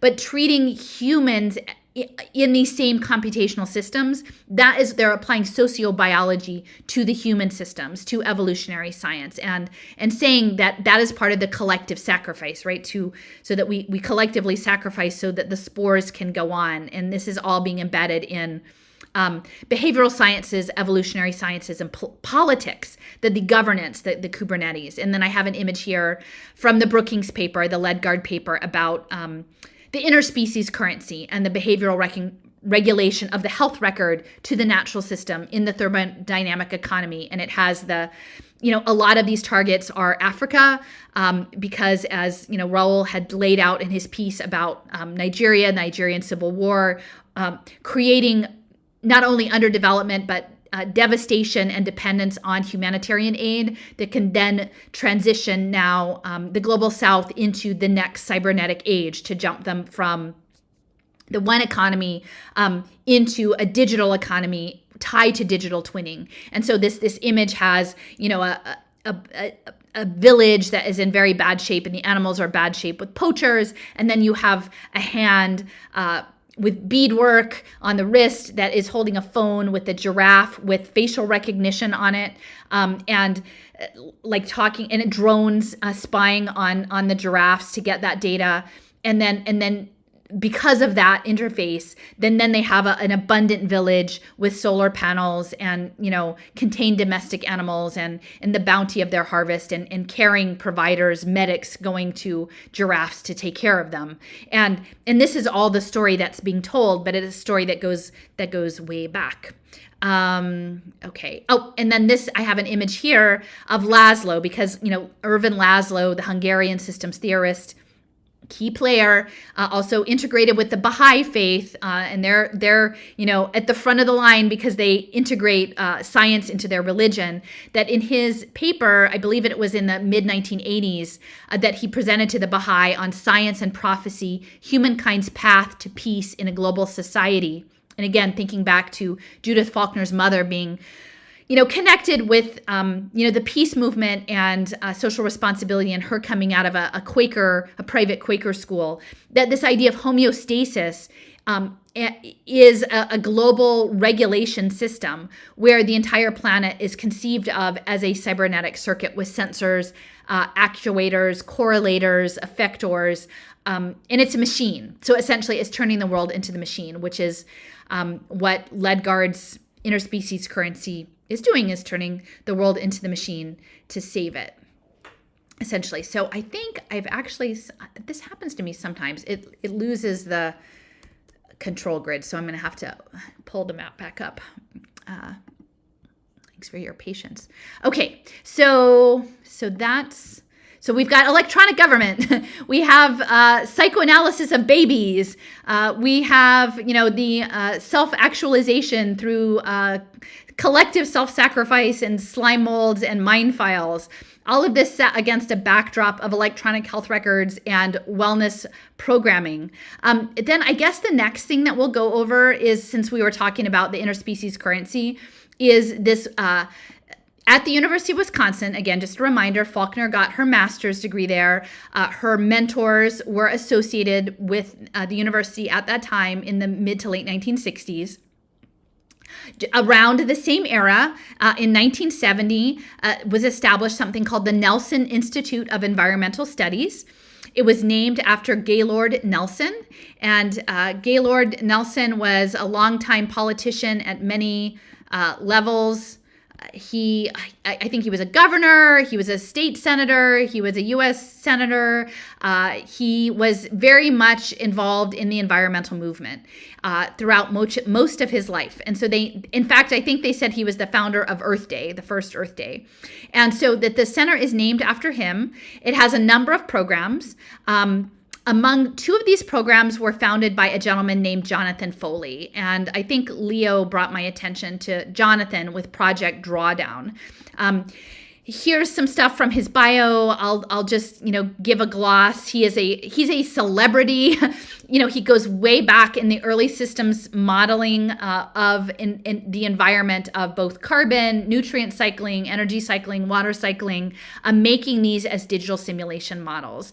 He has affiliations with the Aspen Institute, the World Bank, the National Geographic Society, TED.com. He's taught at various universities and is involved in the sustainable grand challenges and also the managing of food systems, which, as we know, is part of sort of this evolutionary project, is that we're supposed to have new sort of laboratory made food systems and new forms of highly regulated nanobiotechnology in the soil systems to save the planet from the all of the problems. Unfortunately, these solutions are all being advanced by the same people who created the problems in the first place. So we've got Project Drawdown. Jonathan Foley created two things. One was the Center for Sustainability and the Global Environment. And again, global, because all of this is the metaverse. So we really are in it all together. So this thing is going after everyone. The Center for Sustainability is about improving our understanding of the global environment and how it is affected by human activity. So the management of human activity is integral. That is man in the biosphere, man embedded in the biosphere, which is central to the UNESCO proposal. And I'm not saying that we aren't, like we are, but it's to what end, right? Is it to put a sensor over every single thing and count everything and manage everything as a machine? But our behaviors in the health space are going to be related to sustainability. The other program was the Climate, People, and the Environment, which was started in 1993. So early on, among the efforts of this program was, again, the urgency. Everything has to be super urgent. Huxley's document in 1946 is like, things are speeding up. It's super urgent that we do this as quickly as possible. We want as much progress as quickly as possible. And, they were doing lectures, postdoctoral research, seminars, seed grants, because that's how all of these things start. You plan out ahead a 50-year plan, and 30 years out from when you want to do it all, you start seeding the grants to make all of this happen. Now, in 1996, so a few years after Climate, People, and the Environment program got underway, there was a paper that was put out, and again, Leo drew my attention to this, called An Integrated Biosphere Model of Land Surface Processes, Terrestrial Carbon Balance, and Vegetation Dynamics. And that was put out by the journal, The Global Biogeochemical Cycles, in December of 1996. And Foley was among it was Foley, Colin Prentice, Naveen Ramankuti, Samuel Levis, David Pollard, Stephen Stitch, and Alex Haxeltine. And I'm going to talk about Alex a little bit later. But so they made the paper. And from this paper, one of the deliverables that came out of it was something called IBIS, the Integrated Biosphere Simulator Model. And so that's where they're running the world in the simulation. And eventually, that's the metaverse, is that all of this is running in the simulation. And so this is a data set that was, I think, offered up in around 2000, but continues to be updated. And let's see, it says it was one of a new generation of global biosphere models with dynamic global vegetation modeling to consider changes in vegetation composition and structure in relation to environmental change. And if you've watched some of the videos that we have done, we've talked about those NF trees, and that we need drones surveilling everything over the rainforest to monitor vegetation changes. And so that's all the data that's being fed into the system. Now, when that was set up 20 years ago, the idea of swarm drones and, real-time modeling was not available, but this was what they needed to have first, was to get the structure set up in the simulation. And let's see. He also, Foley was connected with the University of Minnesota. There was an Institute for the Environment there that he set up. So again, upper Midwest, heartland of America, sort of at the node of the simulation model environmental approach to engineering the world as a machine. So, and I will just touch on the fact that Alex Haxeltine, he was one of the other co-authors of the paper. It was funded by the National Science Foundation. And for the past 21 years, he has been a visiting research fellow and research associate at the University of East Anglia. That's Alex. So he's been embedded at East Anglia for quite some time. And I came across this when I was doing our atomic ecologies research. And you just don't really know where this stuff comes from. But actually, one of the earliest climate research units in the world was based at the University of East Anglia, which also does stuff with creative writing and science. I guess it's one of these more modern universities. It's in Norfolk and Norfolk, UK. And in 1972, so again, a couple years after this the Nelson Environmental Institute is set up in Wisconsin, They get a research unit. It is a main advocate for this. His name was Solly Zuckerman, who is a zoologist. He was part of operations research and a high-level advisor to the UK government in World War II, and an advisor on nuclear research as well. And he was sort of a father and a pioneer in operation research management. And so that's important to note. Okay. And the chancellor I'm not sure if it's at the time, Oliver Franks, he was the UK ambassador to the United States. And he was connected to the Quakers and Clement Attlee. And so he was the chancellor. So we have like Quakers, the Pilgrim Society, U.S. ambassador, like highly connected. And within the background of this University of East Anglia is the Gurney family. The Gurneys were a Quaker family, bankers that enacted like one of the worst economic crashes up until the 2008 crash by like sneaky dealings in creative finance. And their home estate, which is Earlham Hall, it ended up being on the campus, incorporated into the campus of the University of East Anglia. So this is all of this backdrop. And the climate research unit, like I'm just going to show on the map, it was essentially among the first funders were British Petroleum and Royal Dutch Shell. And the Wolfson Foundation and the Nuffield Foundation, which is a car company.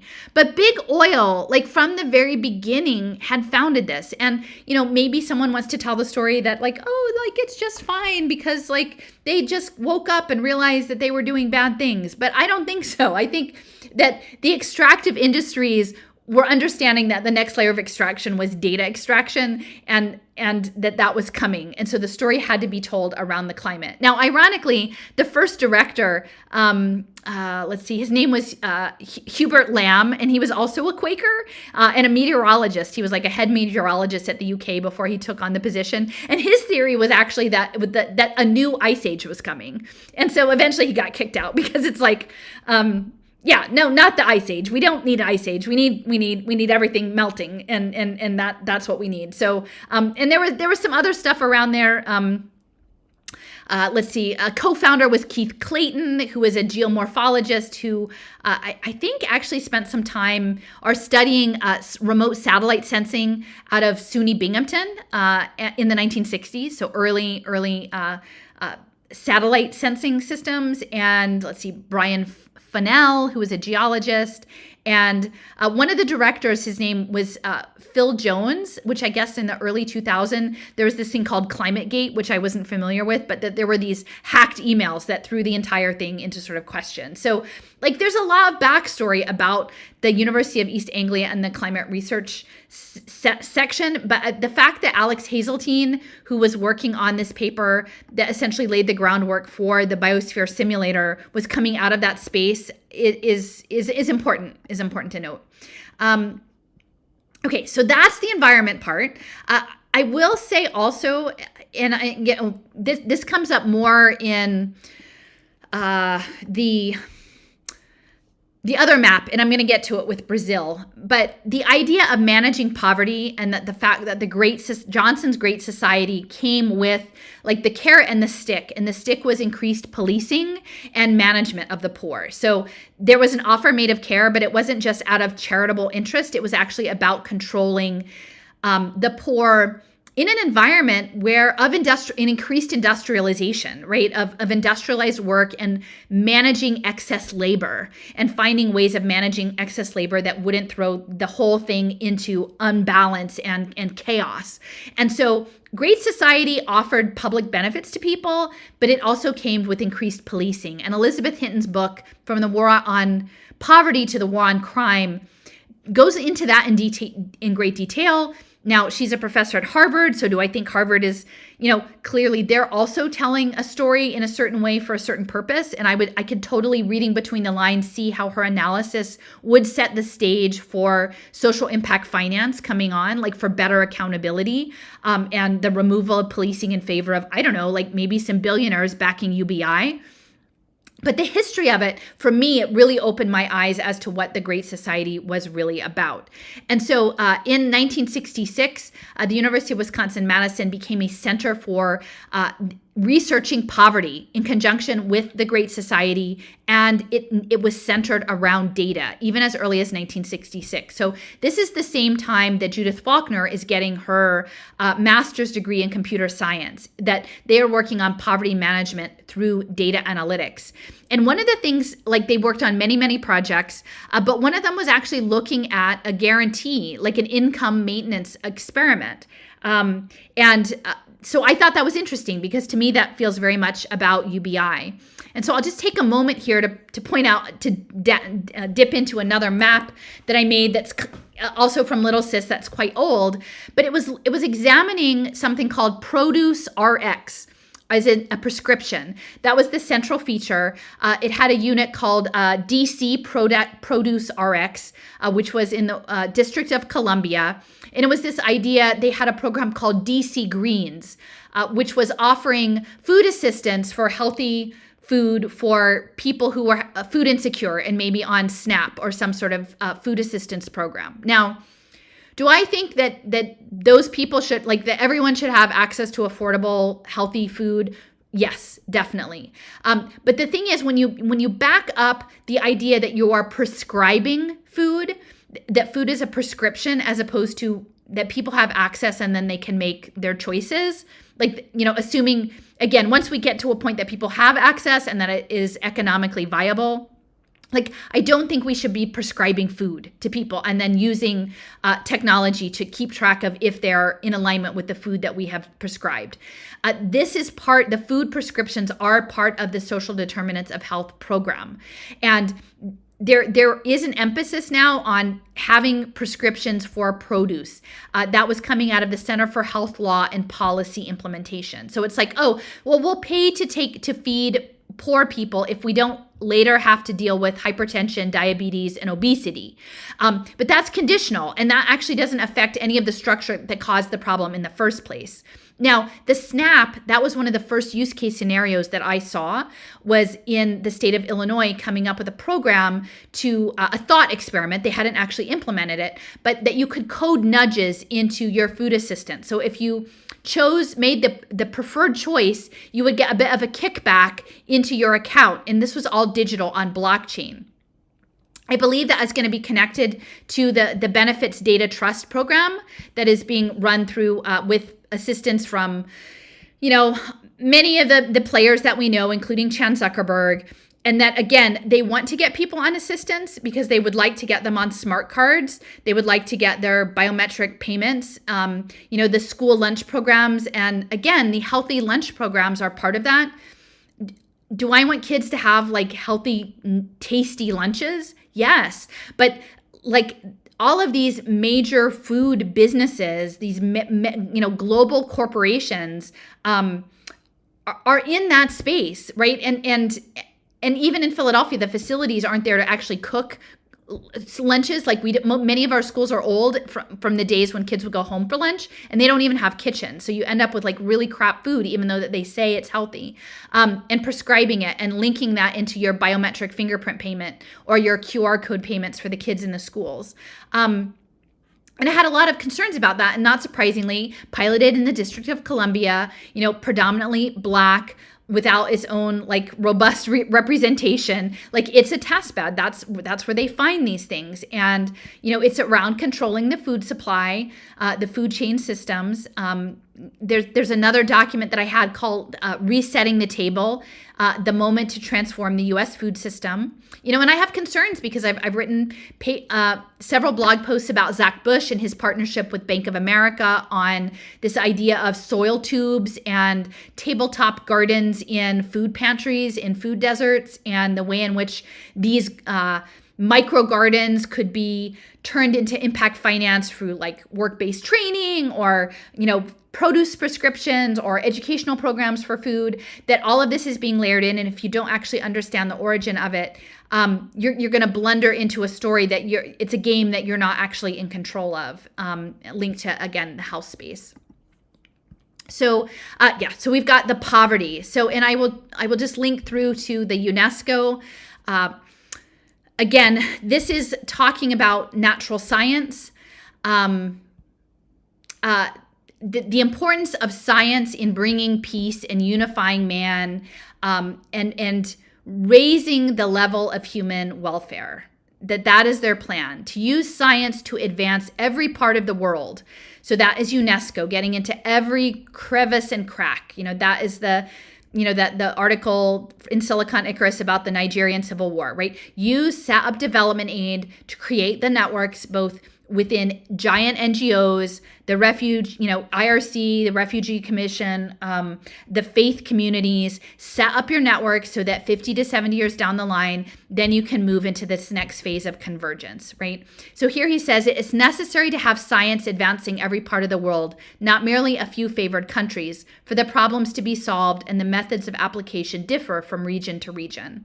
So they want to get into from a social systems engineering, they want to be able to track and identify the energetics, the value systems, and the consciousness and the cosmologies and the energetics of people all around the world. And science is the answer. Then moving up, we have the genetics department.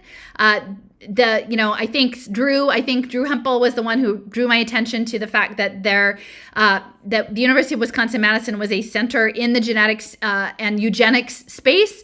Leon Cole. So the department was set up in 1910, and evidently I'm trying to look William Horde.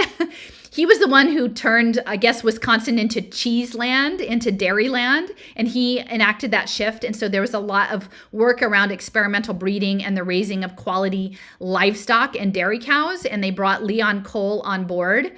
This is Dr. Cole here in his bow tie, and he was not only working on the breeding programs, but also banding birds and banding fish. So in the early 1900s, already looking at tracking population systems and doing sort of management and simulations and modeling of these systems through bird banding and fish banding.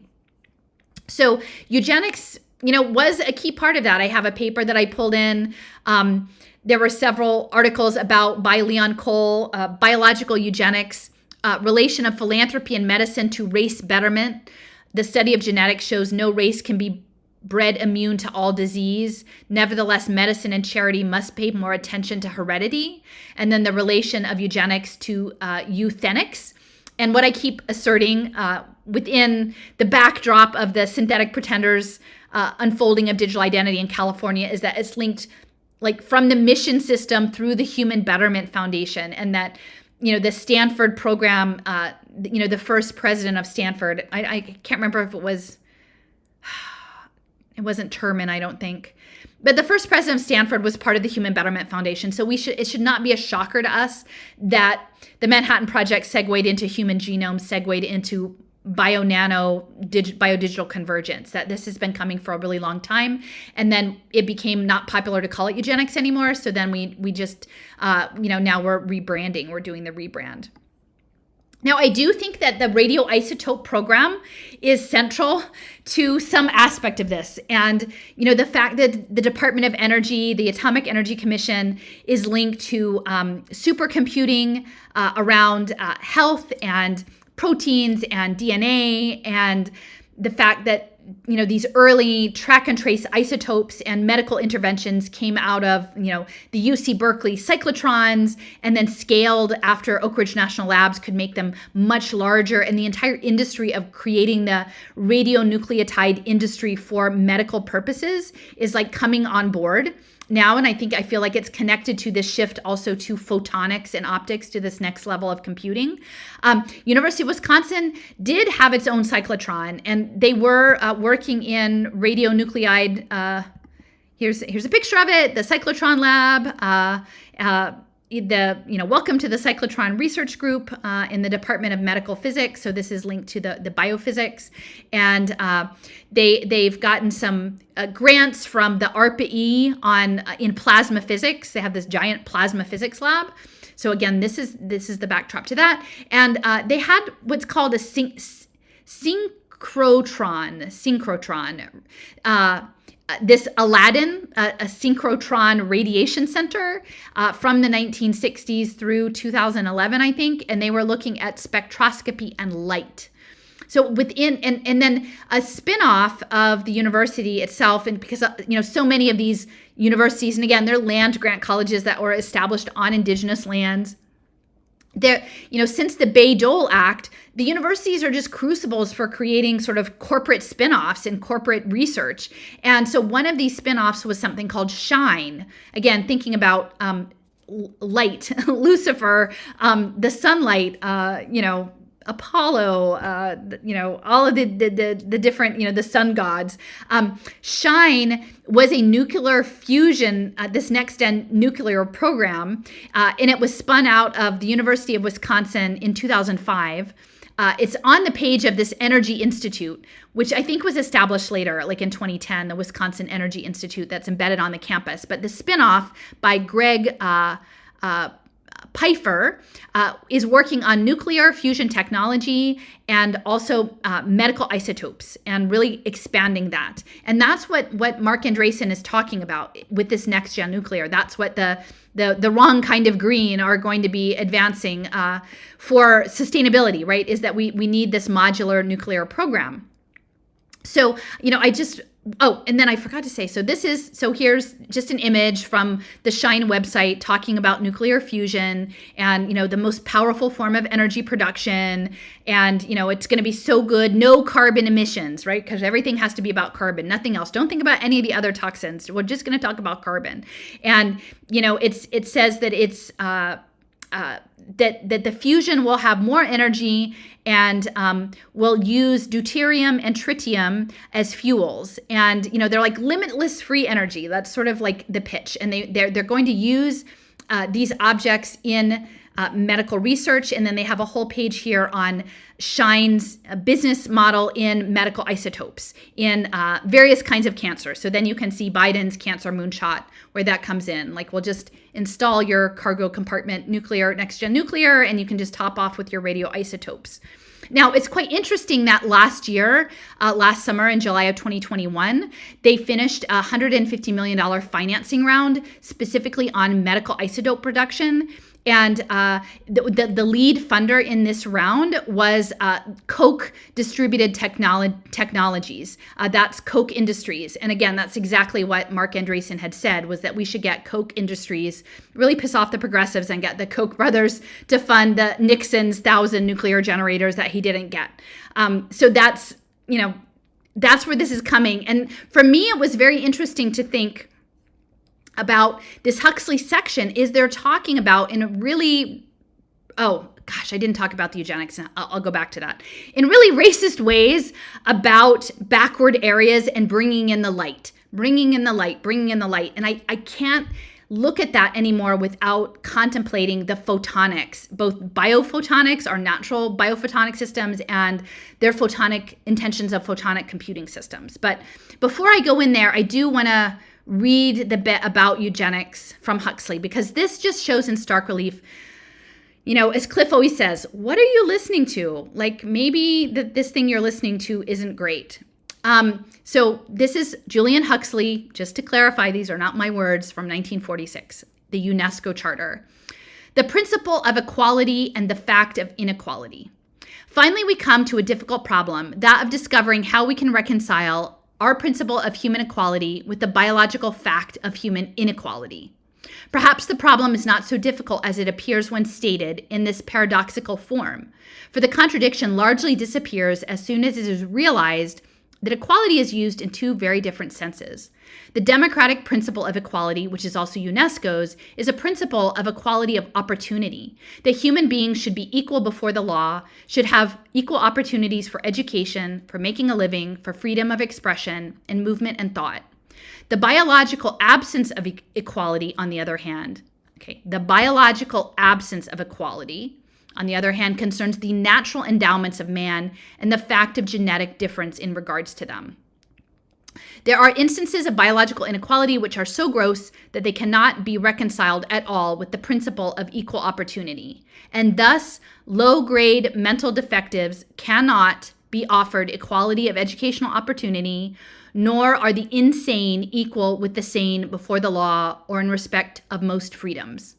However, the full implications of the fact of human inequality have not often been drawn and certainly need to be brought out here, as they are very relevant to UNESCO's tasks. Wow, right? Low-grade mental defectives cannot be offered equality of education, nor are the insane equal before the law or in respect to most freedom. So you just have to understand what are the qualifications of insanity. He then goes on to say, it is therefore of the greatest importance. So here they're actually coming from the idea of experimental breeding, right, and hybridization, and animal husbandry and botany, like Luther Burbank and all these people, like they want the DNA, they want the mixed material so that they can use it, like ultimately where it's going is like for their bioreactor. So it is therefore of the greatest importance to preserve human variety. All attempts at reducing it, whether by attempting to obtain greater purity and therefore uniformity within a so-called race or national group, or by attempting to exterminate any of the broad racial groups which gives our species its major variety, are scientifically incorrect and opposed to long-run human progress, right? So don't do it because it's opposed to progress over the long run. On the contrary, UNESCO should aim at securing the fullest contribution to the common pool from racial groups which, owing to their remoteness or their backwardness, have so far had little share in it. And then it says later, while the social difficulties caused by wide racial crossing may be too great to permit the deliberate large-scale use of it as a means of still further increasing the extent of human genetic variability, we must assuredly make the best use of variability which already exists. So yeah, so this is bioprospecting. Like this is the bioprospecting plan. And then last but not least, this is the last bit.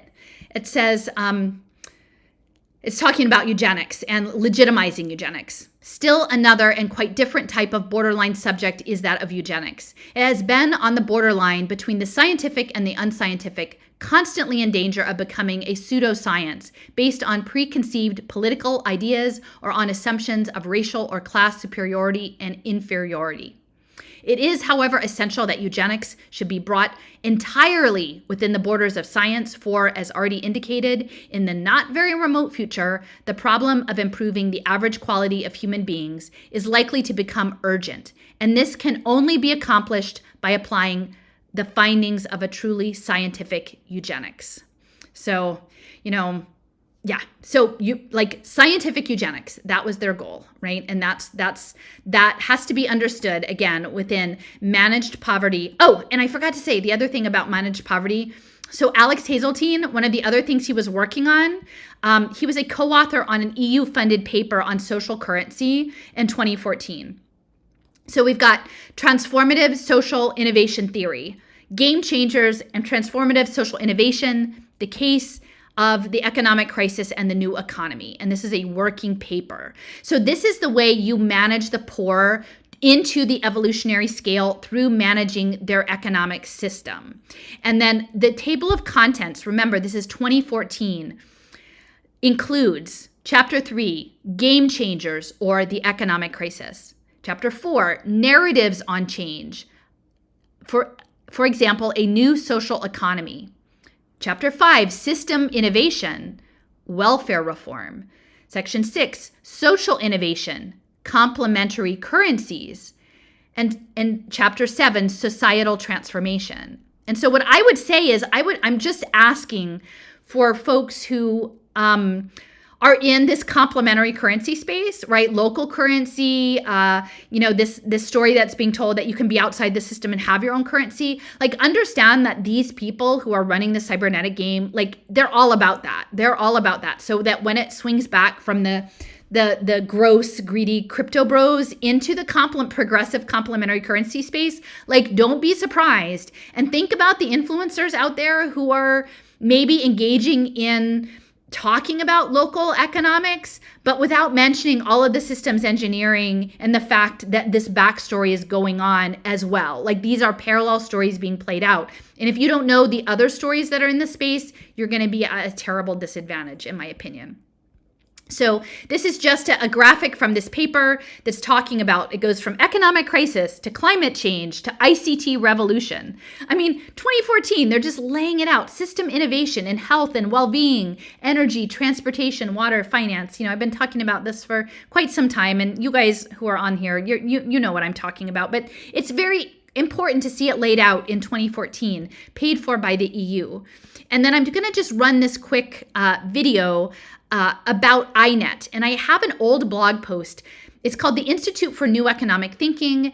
Many, we talk about George Soros. Yeah, George Soros is a problem. He's not buying, like, in my opinion, really so much activists on the street, although maybe selective ones, but he's buying economists, and he's buying all of these economists. If you look at the Institute for New Economic Thinking, they laid this all out. They laid the social change towards convergence for this evolutionary process that was imagined solidly in 1946. And in this clip, he is talking about setting that up. And later on, I will link to that blog post, but it talks about base of the pyramid poverty mining towards this new economic system. And I'm going to pop out for just a quick second because I forgot to plug in my computer before I started this thing, and I need to go grab my plug and plug it in. So I'm going to get this started. It's just a couple minutes. And let me see. Sorry for the ad. Oh, sorry for the ad here. How do I get this? Skip ad. Economic theory has to be rethought from the ground up. The prevailing paradigm of efficient market hypothesis, rational choice theory, has actually run into bankruptcy, very similar to the bankruptcy of the global financial system after Lehman Brothers. The first phase of INET was to show the bankruptcy of the existing. And that I think, is, I hate to use this term, mission accomplished. That phase is now pretty well done as far as INET is concerned. We are now entering the phase where we have to produce new theories. It's now the constructive phase. It's primarily directed at the academia, at the economics departments of universities. And there we now have a senior fellow, Lord Adair Turner, joining us, who will be in charge of developing that aspect of INET. In the long term, I hope that this very rapid development can be maintained. Fundamental rethinking of the assumptions and axioms on which economic theory has been based, because economics has been trying to come up with universally valid laws similar to Newtonian physics. And that, I think, is an impossibility. So you need a new approach with different methods and also different criteria of what's acceptable. All right. Different criteria of what is acceptable, right? So, I've known about this that interview was from 2013. I mean, you can see it down here. It's a 2013 interview.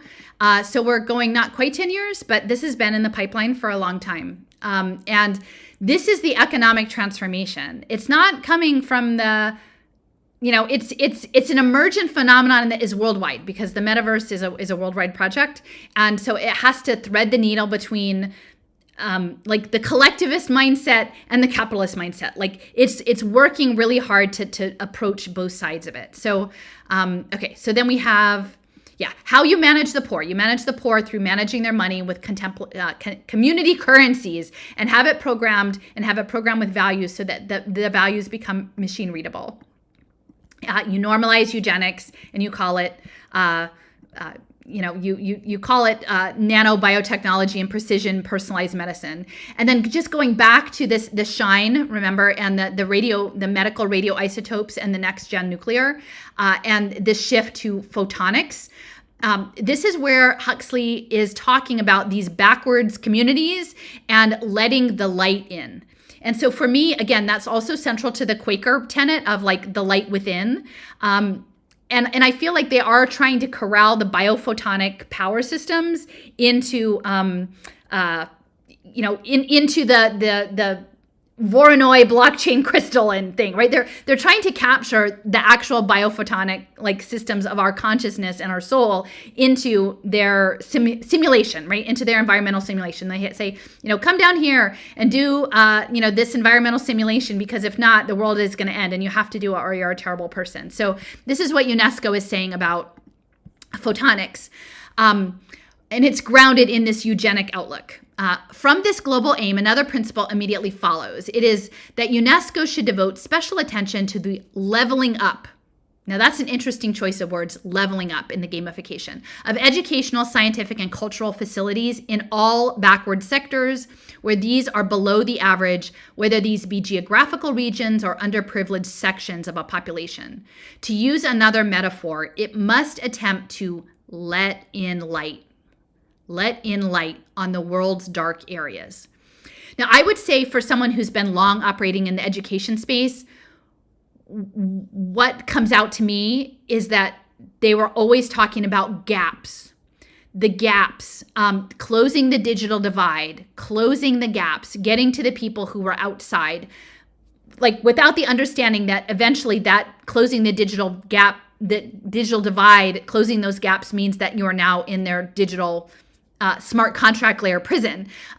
But the light to me says photonics. The reason for this is plain. For one thing, it will be impossible for humanity to acquire a common outlook if large sections of it are the illiterate inhabitants of a mental world entirely different from that in which a fully educated man can have his being, a world of superstition and petty tribalism in place of one of scientific advance and possible unity. Now that frame, again, a mental world that is entirely different, I would say that like an indigenous cosmology, like that is centered on land and story and history, and that doesn't forefront science as the primary way of looking at the world, like that is what they seek to erase. And that builds on the genocide of the original people of the Americas. I mean, that is what they are trying to erase. That mental outlook has to go away in order for everything to fit within the machine, right? Superstition, like petty tribalism, they're saying that in place of the sacred and in place of being a good relative and part of a system. And how do they do that? Well, they're doing that through literacy. And it kills me because like I grew up on books, like I loved reading. And I still read a lot, right? Different kinds of stuff now. But the reading is also part of the coding program. I mean, it goes back to the Bibles and the early texts.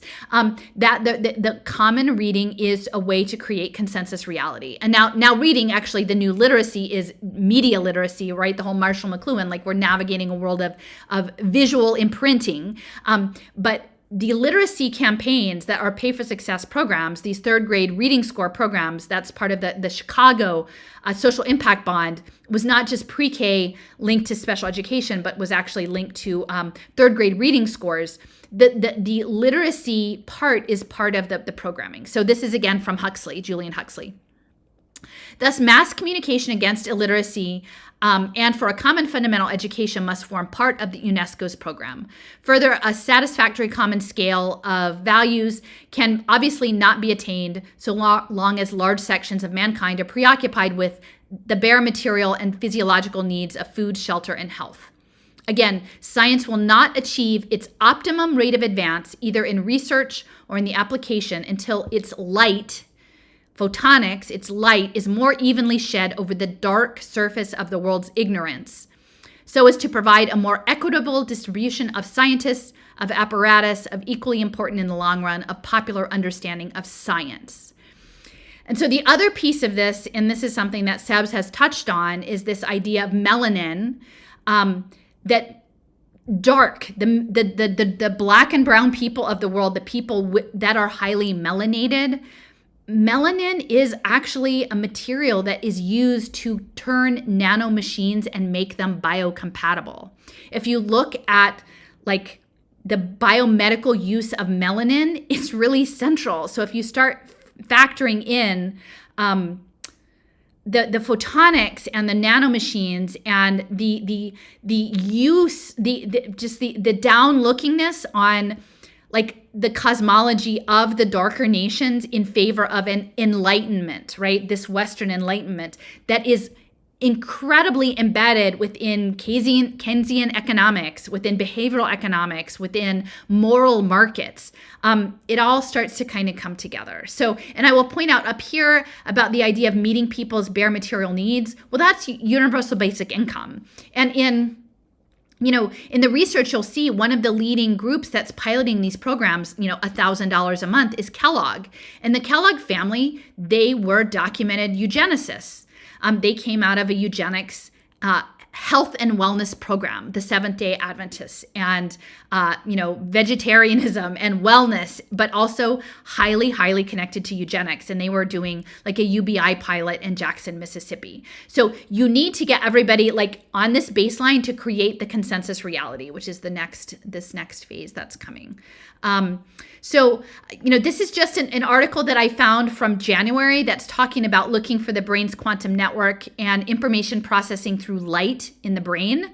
And this is something that I think like Stuart Hameroff and Roger Penrose have been looking at for a while, this idea of quantum and the microtubules and light, but it's getting more attention. This is an article from the International Society for Optics and Photonics. And then it sort of talks a little bit about like, hey, maybe a light bulb really does go on in our brain. Like we have these channels for light and the transmission of information through our consciousness in the light space. And so again, bringing the light, controlling that. Many people are probably already aware, but the World Goodwill Association, it has consultative status with the United Nations. This is part of the Lucius Trust. The Lucius Trust was Allison Foster Bailey, early theosophists, and they were initially had a publishing house called the Lucifer Publishing Company in the early 1920s. They then changed the Lucifer Publishing Company into the Lucius Trust. But that was Lucius in both uses was the light bringer. And, here they're sort of justifying it, why they had Lucifer attached to their program. It says, this is from their website, the Lucius Trust's website. There are comments on the World Wide Web claiming the Lucius Trust was once called the Lucifer Trust. Such was never the case. However, for a brief period of 2 or 3 years in the early 1920s, when Allison Foster Bailey were beginning to publish the books published under her name, they named their fledgling publishing company Lucifer Publishing Company. And by 1925, the name was changed to Lucius Publishing Company, and it has remained so ever since. Both Lucifer and Lucius comes from the same root word, Lucius, being the Latin generative case meaning light. The Baileys' reason for choosing the original name are not known to us, but we can only surmise that they, like the great teacher H.P. Blavatsky, for whom they had enormous respect, sought to elicit a deeper understanding of the sacrifice made by Lucifer. Alice and Foster Bailey were serious students and teachers of theosophy, a spiritual tradition which views Lucifer as one of the solar angels, those advanced beings who theosophy says descended, thus the fall, from Venus to our planet eons ago to bring the principle of mind to what was then animal man. In the theosophical perspective, the descent of these solar angels was not a fall or into sin or disgrace, but an act of sacrifice, as is suggested in the name Lucifer, which means light bearer. Okay. So that's their explanation of the Lucius Trust. And then it goes on. I have a page featured here from the Lucius Trust about the support of the United Nations, that they have consultative status with the Economic and Social Council. And they have a division called World Goodwill that is recognized by the Department of Global Communications as an NGO, and that they are a community that is working actively on with the UN and on the Sustainable Development Goals. So, again, photonics, light sustainability.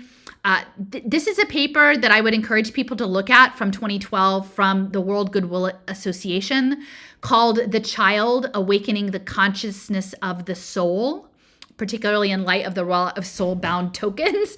And it's from 2012. And it's and it all sounds really nice if you don't have the lens to look at it with, that the idea is to actually capture the consciousness of the child and the soul into the Voronoi crystal in the blockchain box. Now, I can't say that the paper doesn't say straight up that that's what they're doing, but when you know that that's the background to the United Nations Sustainable Development Goals and UNESCO and eugenics and man in the biosphere, it's very, very relevant. I will just say the World Goodwill, the document, they have offices on Wall Street, in Whitehall Court in London, and in Geneva. So this is very well placed. They work closely with UNICEF. And then I move on to show that UNICEF, their innovation fund, is pushing virtual reality education.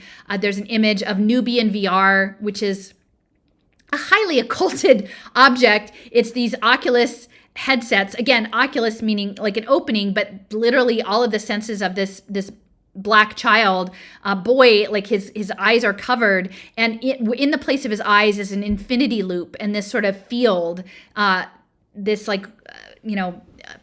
field that's in each loop and it's called Nubian VR. And so in this, they're saying those kids are never going to have a real human teacher. The best we can do is a headset, and then the blue light actually helps to calcify the pineal gland, and there's piezoelectric energy in that too. So there's a lot of stuff going on, and actually UNICEF Innovation is its largest funder is Disney, which is kind of crazy, and the Innovation Fund is actually based out of Singularity University. So to me, it just feels really clear that through this sustainable living is shed your body and move into avatar life of the Moonshot Project.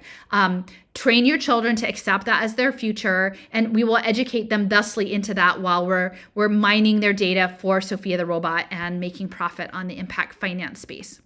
Singularity University is in California, so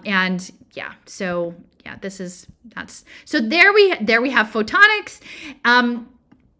And let's see. And then this last bit, I'll just talk. This is the education. And so for me, when I saw that this was in Madison, I was like, wow. So my earliest research, I have a blog post that said, how did the Department of Defense end up in my child's classroom? Because I never really thought about where the educational technology came from.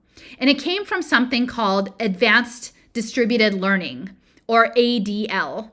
And it was part of the Department of the Defense. It started in the mid-1990s at the advent of the age of cloud computing. Melanin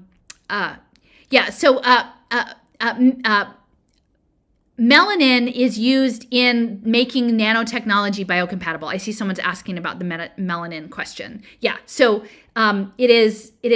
They're mining it as a material. And actually, Sebs had found some papers that date to the 1920s where they were talking about actually scraping skin to get access to the melanin. So I'm sure they have other ways of accessing it today. But if you look up nanotechnology and melanin, many articles come up, and it's about to reduce the toxic. The body rejecting the nanotechnology, they code it in melanin. So, okay. So going back to advanced distributed learning. This is where competency-based education, mastery-based education, proficiency-based education, social-emotional learning badges, PBIS, it all came out of this. And as cloud computing was getting underway, they were doing distance learning initially for the National Guard, and then for the Department of Defense, and then for federal employees. And then Clinton signed this executive order 13111 in the later 90s that were essentially the whole world will be better from educational technology. Now, if you've listened to some of my other recent, like wandering around the labyrinth and looking at WGBH Boston and the creation of the Corporation for Public Broadcasting, like it goes back much further than the 1990s. Only they couldn't do easy wireless remote learning. They were using televisions and more simplified computing systems, like the Plato systems, these early systems. But this is just an extension of that history, is wireless computing. And even the E-Rate Act that was pushing getting all of the schools wired and the libraries wired, that was part of it. But even early on, Apple came in and was pushing to have wireless fall under E-Rate as well, because they knew that it was going to be, first wireless and then Internet of Bodies, first wireless and then wearables. So there are 4 different collabs for advanced distributed learning to advance distance learning. But eventually distance learning is going to be performing behaviors in virtual reality or extended reality with haptics and VR headsets and our augmented reality glasses. So the main office is in Alexandria, Virginia. So no surprise there. That's where, so much of the tech, like finance, policy, lobbying arms are. The military version is in Orlando. So Orlando is a center of war gaming simulation technology. Again, no coincidence. It's right up next to Disney and the Space Coast. The workforce program is in Memphis. And again, I sort of feel like that might be a slightly occulted location as well. And so that's aligning the work-based education, because the badges will be for lifelong learning. And then the K-12 gaming space is at Wisconsin. And so that's how I knew Wisconsin, because I always knew, what was going on there. Like, oh yeah, that's where they have the K-12 education badging embedded in the military. So here I'll just pull up, this is a map that I made again, back in the day when I was first starting all of this. On Little Sis, in the center, is the Advanced Distributed Learning Program. They talked about something called PEARLS, P-E-R-L-S, the Pervasive Learning System, and the Learning Registry, this idea that you would have a learning locker. Now, that is your digital twin. Like the Learn card, that is your learning registry, the learning locker. You're going to have a health twin too, right? You'll have a health registry. That is these electronic health portals in the game. The units of learning, just like the units of health data, were called GIFT, the Generalized Intelligent Framework for Tutoring. And what the Navy was working on was essentially that everyone would have their own virtual tutor that would hang out with them for their whole life. You can see that in like this Reasoning Mind had this little icon of a little genie that was used in Texas school systems, although it had ties to Russia. And the kids would all get attached to their little avatar that would like give them hints. And it was like your personal tutor. So like your Alexa, right? Alexa becomes your life coach forever, whether you like it or not. And so this was being linked towards nudging you on the pathway, performing standards, whether it be on a phone, on a laptop, or through wearable technology. And these were called performance assessments, interoperable performance assessments. And so, they're tricking all the teachers, because when I was in it, like they didn't want standardized tests. They wanted performance-based tests. Like, oh, do a project. We like that. We know what that looks like. That's a much more meaningful way to judge someone's aptitude. But they're not telling people, well, the plan is to put you in a smart shirt and have like an AI, like facial recognition camera watch you while you do it. Like that's not what they were telling teachers. So they just lead people along and tell them what they want to hear, and they don't tell them the whole story. Aptima was working on that. They were working on something called HPML, Human Performance Measurement Language. So that's, again, tracking people in virtual space. And these were all being prepared through the Army Virtual Learning Environment and the Soldier-Centered Army Learning Environment, SCALE and VLE.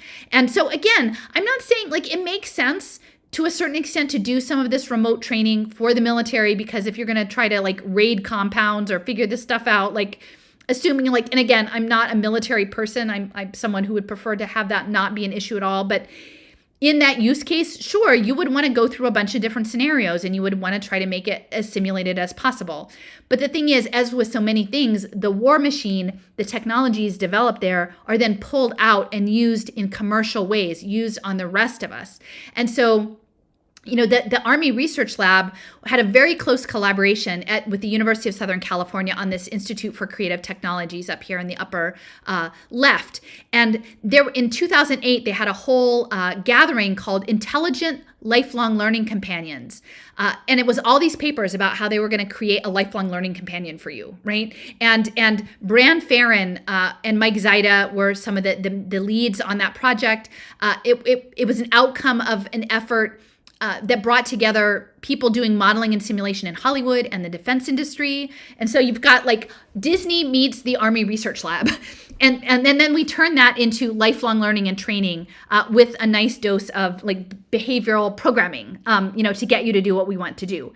And all of this is tracked through something called XAPI technology. So that is fed into the human capital analytics, which I have a clip later that talks about yet analytics and how this optimization and efficiency is really central. Rustici Software, which is based in Tennessee, they helped develop something called SCORM, the Shareable Content Object Reference Module.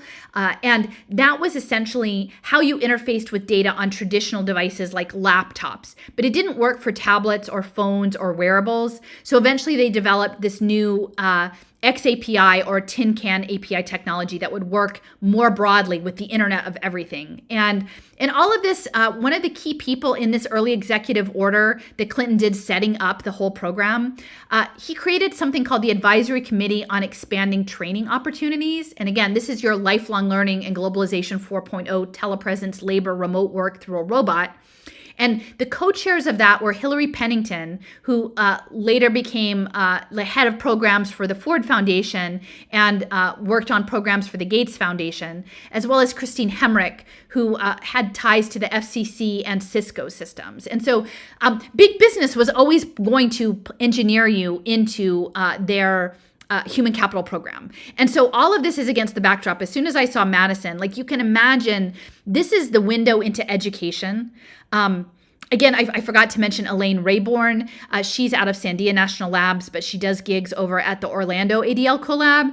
And she is all about transmedia learning and storytelling, like pervasive storytelling across many different areas.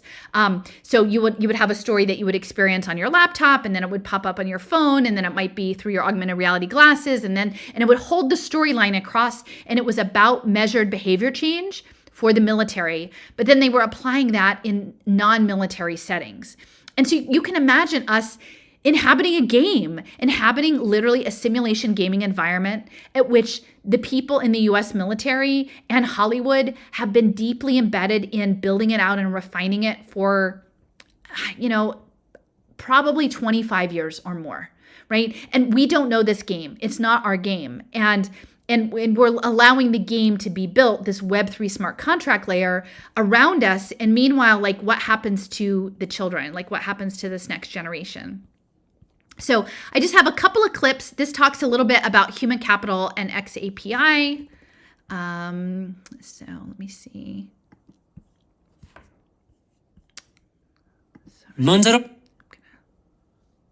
Sorry, I have to, on the ones that are on my old channel, I have to measure, but you have to do more than that. You have to aggregate. And in this case, we're talking specifically about managing training, education, talent management, all the stuff related to humans. So XAPI is really about capturing experience, very broadly defined, about learning in a way that software programs can talk to each other about it. All right, so it matters to you all because it gives you the tools for having personalization, for having adaptivity of your training and education content, not just within one silo of an adaptive trainer or of an intelligent tutor, but across potentially a whole person's career. Just imagine all that big data you could have across all of these training and education and maybe even operational experiences, and it's already, semi-structured, it's already prepared. You can start to do some pretty awesome analyses and start to look at optimizing, who knows which classes people go through, what's the series of different experiences that people have. It's almost like item analysis, but at this kind of enterprise level. It could keep you employed for years. You can start to use big data to guide where do you place people? How do you assemble teams? How do you ensure that this person who's being primed for this leadership position gets the best quality training and education experiences they need? XAPI was also just recently recommended in this new Department of Defense Instruction 1322.26. But I will say that the answer is to embrace learning analytics. And in this case, what I mean is artificial intelligence for education and training.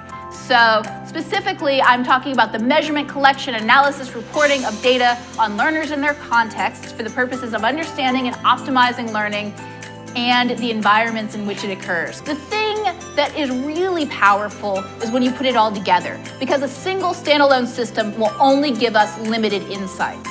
It's when we start to pool those data together across different training and education experiences, operational experiences, talent management experiences, that we really start to put the puzzle together. All right. So, yeah. So if you listen to her, understanding the backdrop to that is eugenics, is straight up eugenics. I mean, and so the pathway planning and the cybernetic reinforcement systems and the fact that they think the vast majority of people are really dumb and don't deserve anything nice is really terrifying. Now she's talking about learning data, but I'm saying the exact same things are probably going to be applied to health data as well. And so think about what kind of teams they're building and to what end, like what are the teams for? So I will take a minute to read a little bit out of Huxley now, because I think this is really important. Within this, I think, guided self-organization into a collective, they actually want individuation. They want individual units. And so I think in some ways the identity politics we've experienced is very much about amplifying identity in opposition to other polarized identities and to make us own really robust and granular identities across many different systems, and then to use social media, to use inflammatory content to drive people into like a polarized position, even if they're not really aware that they cared about an issue, like they're forced to choose so that they can reinforce the individual. And so that they have this constellation. Remember what Huxley was saying is we want variety. We want variety within the population to achieve this social progress end. They're amplifying it, but they want to know what it is and how to use it. So they may reinforce your identity, right? Like once they have it set up, they may reinforce your identity into a particular mold because they've made an investment in you being that particular thing that they don't want you to walk away from. Like they wouldn't want me to walk away from being a rule follower in this game to someone who was looking in a more questioning way, because they want to make predictions, and the predictions they're trying to ensure as much constancy as possible. So keep that in mind as I read this from Huxley. The fact of human difference has another implication for UNESCO. Every encouragement should be given to the study of distinct psychophysical types. Okay, cognitive physical health. Now think about that in terms of psychometrics and education testing services and all the tests like we took in school as a kid and the presidential fitness test and all that. They want to know your type. What is your type? Such work has been begun by men like Kretschmer, Draper, and Sheldon, but needs to be pushed much farther before secure generalizations can be drawn from it. When the time comes, however, they will be important. For one thing, they will be of great value in job selection, in picking those who are most likely to profit from a particular sort of training or are most suitable for a particular kind of work.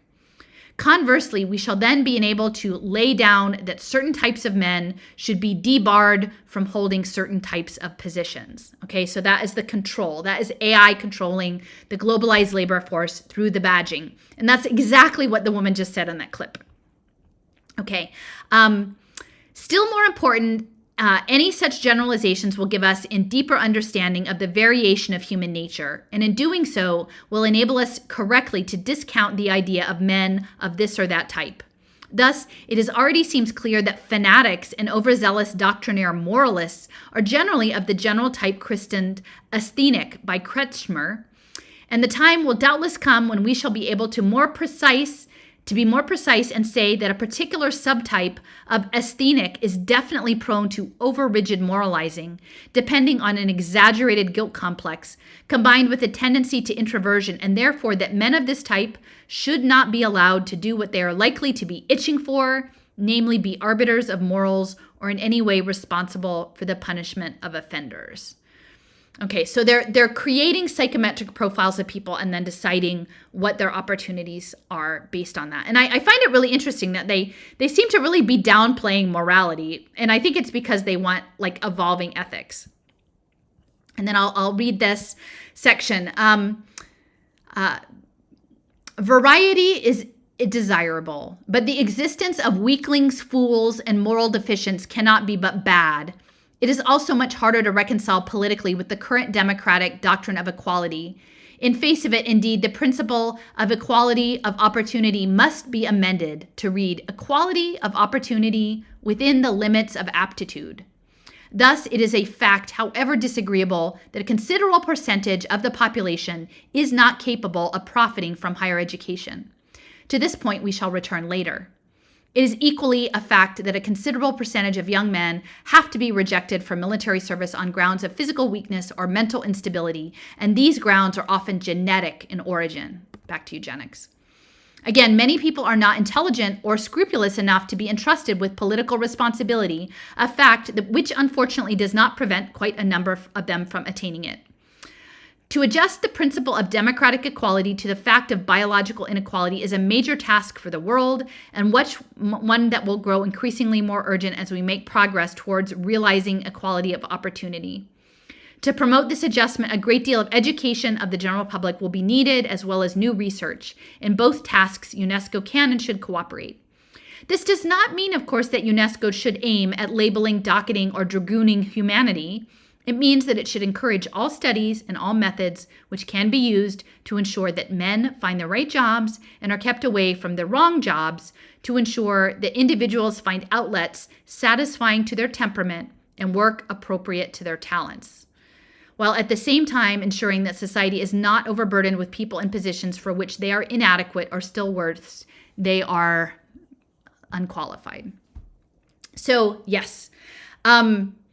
Right. So think about that. Now, I'm just going to take a minute and replay the Hoskinson clip because it's worth remembering that this is actually what's happening.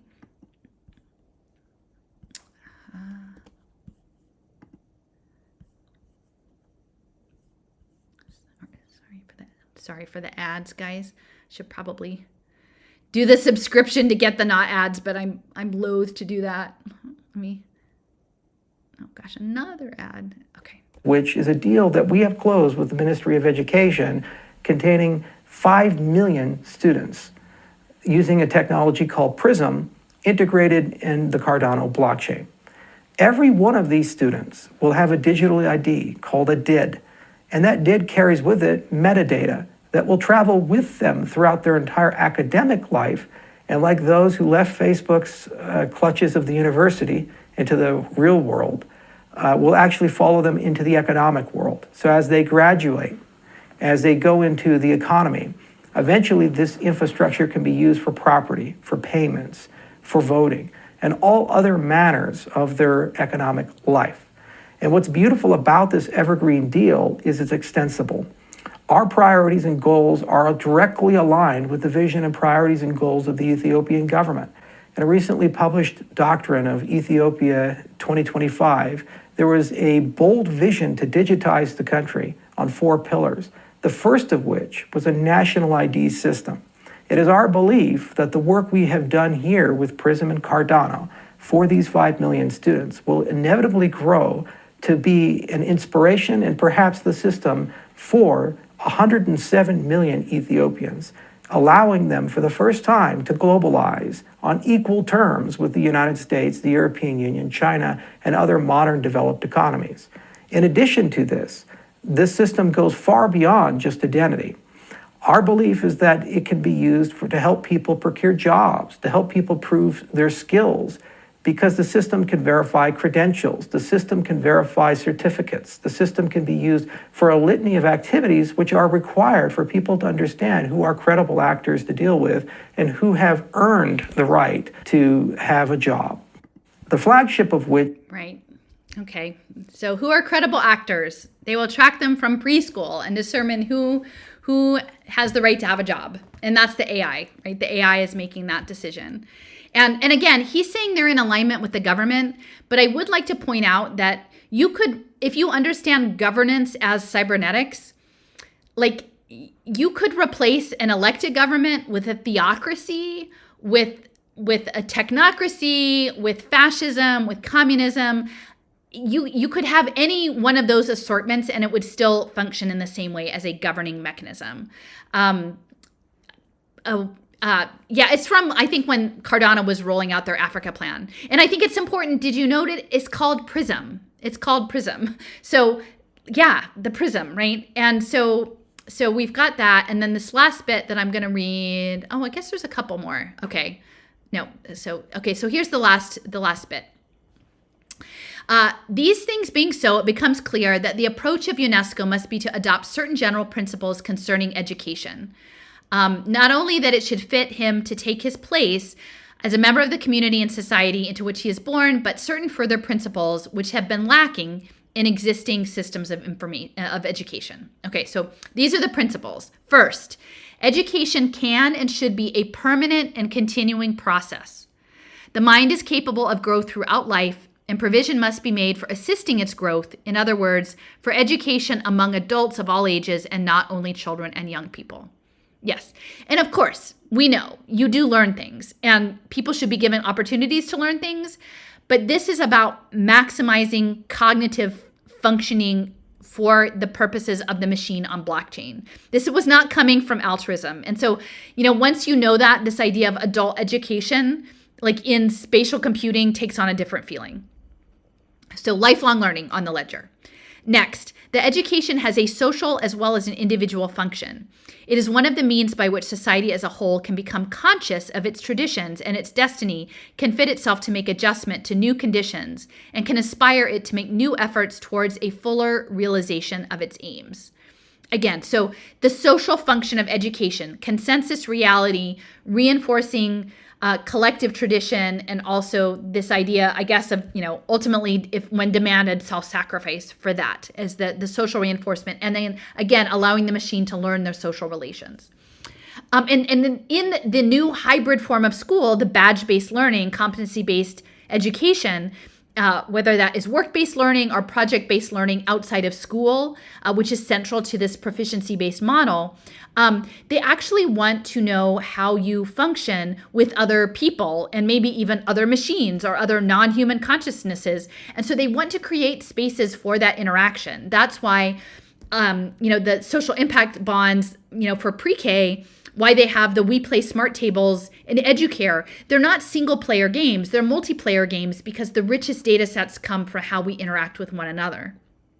And then thirdly, the scientific research is capable of improving the technique of education to a very large extent, and accordingly, UNESCO must give every encouragement to research in this field. Now, scientific research is educational technology and data analytics. And clearly, the education system is one of the primary nodes of building out the digital twin of people and in their consciousness. Further, since the world today is in process of becoming one, and since a major aim of UNESCO must help in the speedy and satisfactory realization of this process, UNESCO must pay special attention to international education.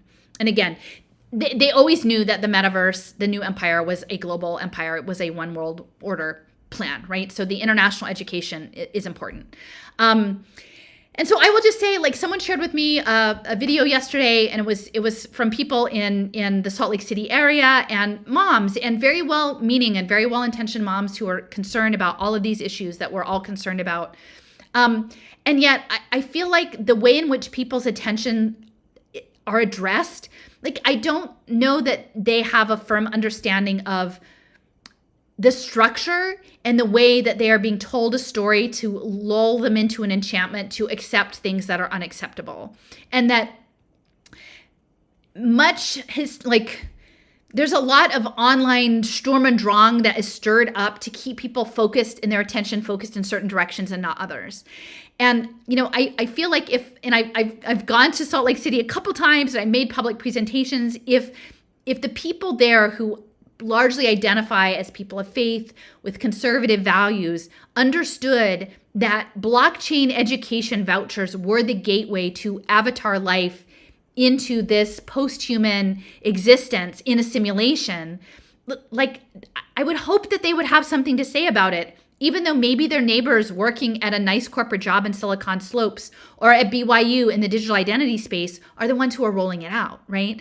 And so how much does the fact that we're fed certain stories to keep our direction in certain ways that reinforce our belongingness and our social groups and our comfort level in that storyline serve to allow this to unfold, because we're not able to step out to get the higher view, right? And then to be able to, as Cliff says, put down the hammer and not make everyone wrong, but still look at it, right? Like, if we can put down the hammer and we don't have to like pound everybody who's not doing things exactly the way we want, that we can look with like some compassion at the system as a whole and figure out like how to navigate within it in ways that might be more beneficial to our families and our communities. So anyway, the educational technology, every time I go back to Utah, like, that hits me over the head. Like, that is the core of this, is this simulation twinning program. And it's a military simulation twinning program. And yet many of the people in those spaces are being pivoted to have their attentions pulled into other polarizing directions. And this is just going to come in and they're going to like accept a digital voucher for homeschooling or classical online schooling or something as this wonderful solution to their problem of escaping progressive politics or the thought police. And when in reality, it's not that. Like, neither of those things are right, but it's the thing that they're going to be driven into. I think that they'll have regrets in the end. Okay, so I'm just trying to think. The one last, I want to pull one more clip. This is a short production from the guy who's at Yet Analytics. And the Yet Analytics is the XAPI tin can that uses XAPI to manage human capital and to map the pathways. And he's talking about a military contract that they took for some of this efficiency social engineering. Now, it's a little choppy because I made this for Twitter and it was a longer video, so it has lots of shortcuts and people are like, oh, that's like all concocted and she did something to that video. It's not. I just dropped out like a lot of the short things to make it fit in the 2 minutes. So it's all a legit video, and I have, like, if you go to the actual original source, if you poke around, like, I always link back to the original. You can listen to the whole thing. But I think this 2 minutes is a really important thing to listen to in terms of enlightenment, optimization, and social engineering. I'm so fat. Brendan. Sorry about the ads again. And understanding the big data of human capital. Several months ago, the Department of Defense open sourced a specification for experiential data. That is the data of people doing, learning, working within connected environments. We developed a commercial platform based on that specification. Back in December, we were invited to present work that we were doing in the gathering of simulation data from flight simulators and game engines. At the annual ITSEC Military Training Simulations Conference. What we did is demonstrated the ability to draw data out of a flight simulator in a format that was interoperable with wearable data. That we were collecting biometric data at the same time via Android Wear. So we were able to gather biometric data, heart rate, movement among participants in the simulation, while at the same time gathering the simulation data, bringing it together in a unified common format and visualizing it live. The ability to triangulate different forms of data to help you to identify patterns, trends, behaviors that otherwise might be less intuitive. But the ability to passively make the tracking of human performance and business performance a part of expectation of what it means to be a worker, to contribute to an organization. To be able to have technologies that provide that in a passive, behind-the-scenes, very integrated, job-embedded format that actually shows the real work, the real life of what people are doing. That's the special offering that XAPI brings to the table. The integration of XAPI technologies into the day-to-day, all of the operational technology within an organization makes that ability to gather and that ability to analyze and then make decisions based on what people are doing and how they're performing. That makes a lot more special. We've built a data architecture that puts its arms around where the world is going. I don't think we want that hug. I don't think we want that hug. So again, efficiency. That's, when Cliff and I were talking about the outside in robot, they want everyone to live in the outside in robot forever for their lifelong learning program. So ADL. So one of the former research assistants, it's this power couple, and they left the University of Wisconsin Madison a few years back, like within the past 5 to 10 years, and went to UC Irvine in California. But they got their start. Constance Steinkuhler. I first saw Constance Steinkuhler. She came into my attention at the Democratic National Convention in Philadelphia, and it was the Atlantic magazine had rented a sports bar across from the convention center, and for the week, and they were doing all sorts of panel discussions, and you could sign up and watch these panel discussions. And one was about education in the creative economy. And the sponsor of it was Epic Games. And so at the time, it had Constance Steinkuhler was there, Helen Gim, who was our progressive city council person, was there. It was a facilitator from the Atlantic magazine. And I think Megan was the guy's name from Epic Games, and Suzanne Del Bene from Microsoft and Washington State. And so they were all in there. And essentially the gist of this, and it was supposed to be education in the creative economy, but what the Megan guy from Epic Games was saying is like, we need your kids to code our video games. And I thought, well, that's not education. But I realized what he means is like, we need your kids to code the new empire and defend it.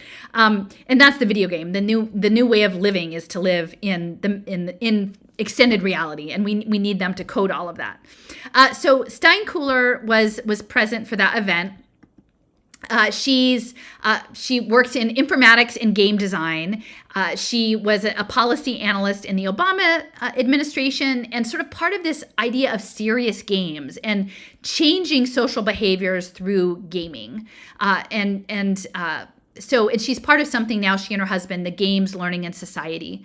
It's a gathering and a conference that they started in 2005, and it is connected to MIT as well. So, MIT is also, the digital currency space. And so this is her background. She's now at UC Irvine. She is the chair of this electronic gaming conference in esports. So you can picture like health connected to esports.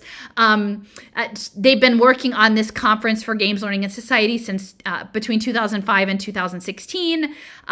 She was on the faculty of this Wisconsin Institute for Discovery, which is an emerging technology space working in virtual environments.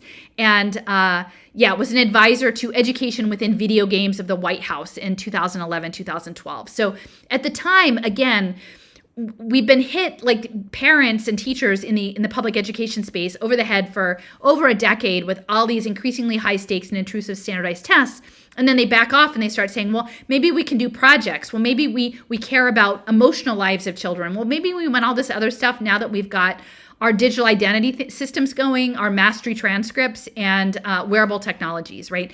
And so maybe we could do all that in a game, and you could learn in a game. And that's actually what Michael Crow of Arizona State University and the founding chair of InQtel, the CIA's venture capital arm, is like. He and Gates were saying, well, we should have a future where it's about gaming, that your future education is you play one long game, and at the end of the game you get your degree, and that's what is planned.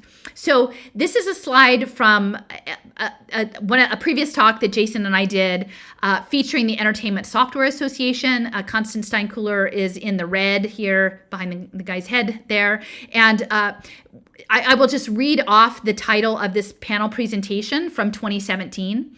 The future is gaming, the transformative power of video games as a platform for education, health, and social impact. Okay? Education, health, and social impact. So that's pay for success, that's wearables in the two main areas of digital twinning. Your cognitive mental state, which is the education, and your health space, which is your biological function and kinetic space.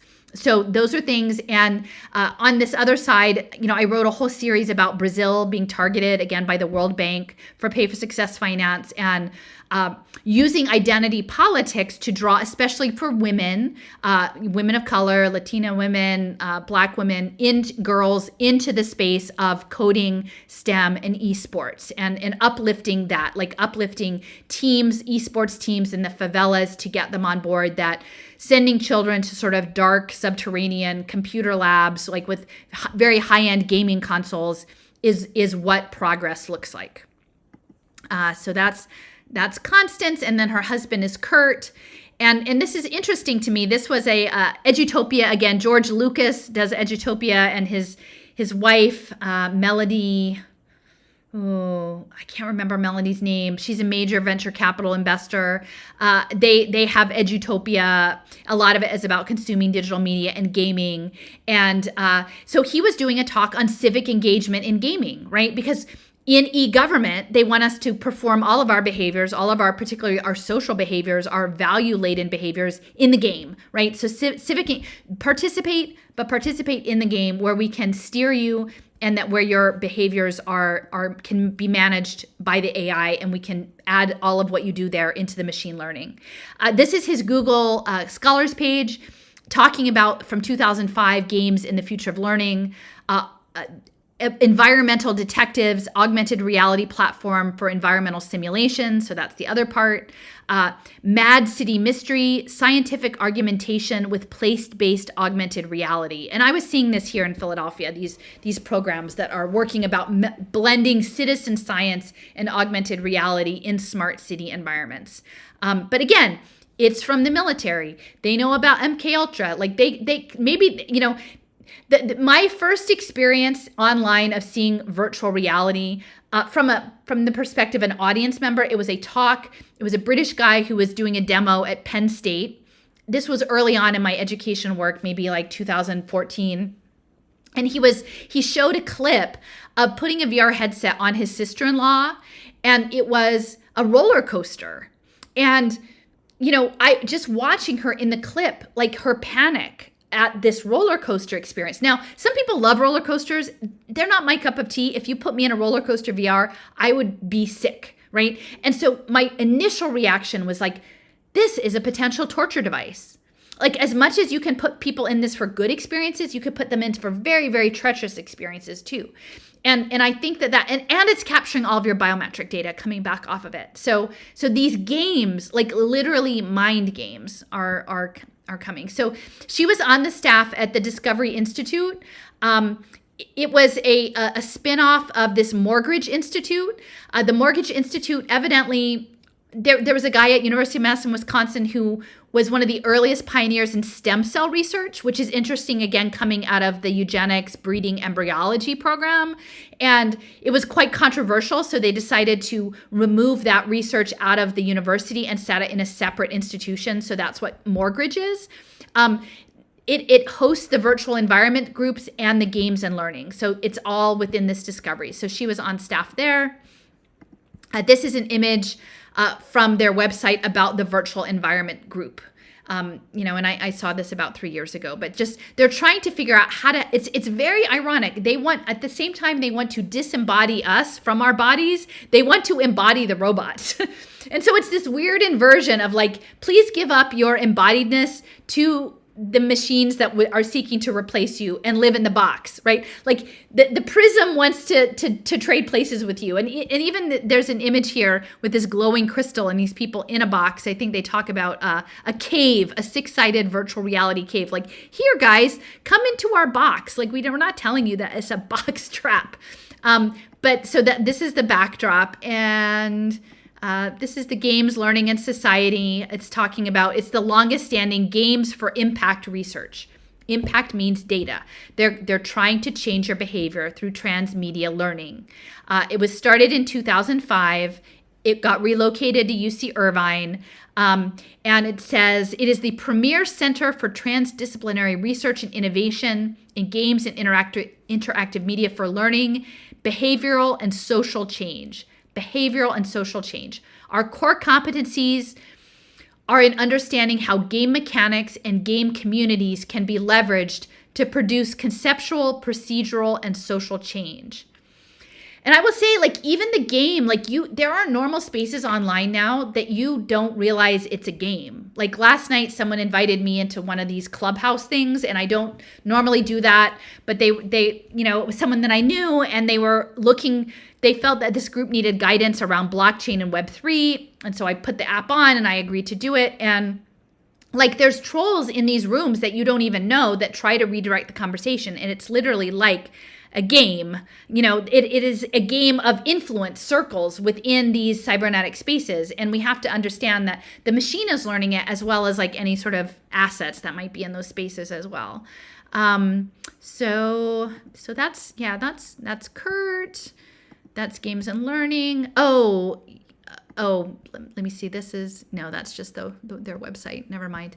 I think this is Morgridge Institute, again, its history, it's talking about fearless science and early stem cell research from human embryos in 1998. So it's really interesting, like, from this emergent system, a lot of the mathematical models are based on embryology, are looking at like ocean resources, like early basic ocean creatures as embryological models, like their sea urchin, to try to figure out, like, you start with something that's unified and then it develops individuality. So that's what Huxley's saying, is like, we want to develop the individuality, like, but we want to guide it through the system into the superorganism. So the fact that the virtual reality and the gaming environments are coming out of the stem cell research, I think, is quite interesting in terms of the guidance. Okay, and then let me just see.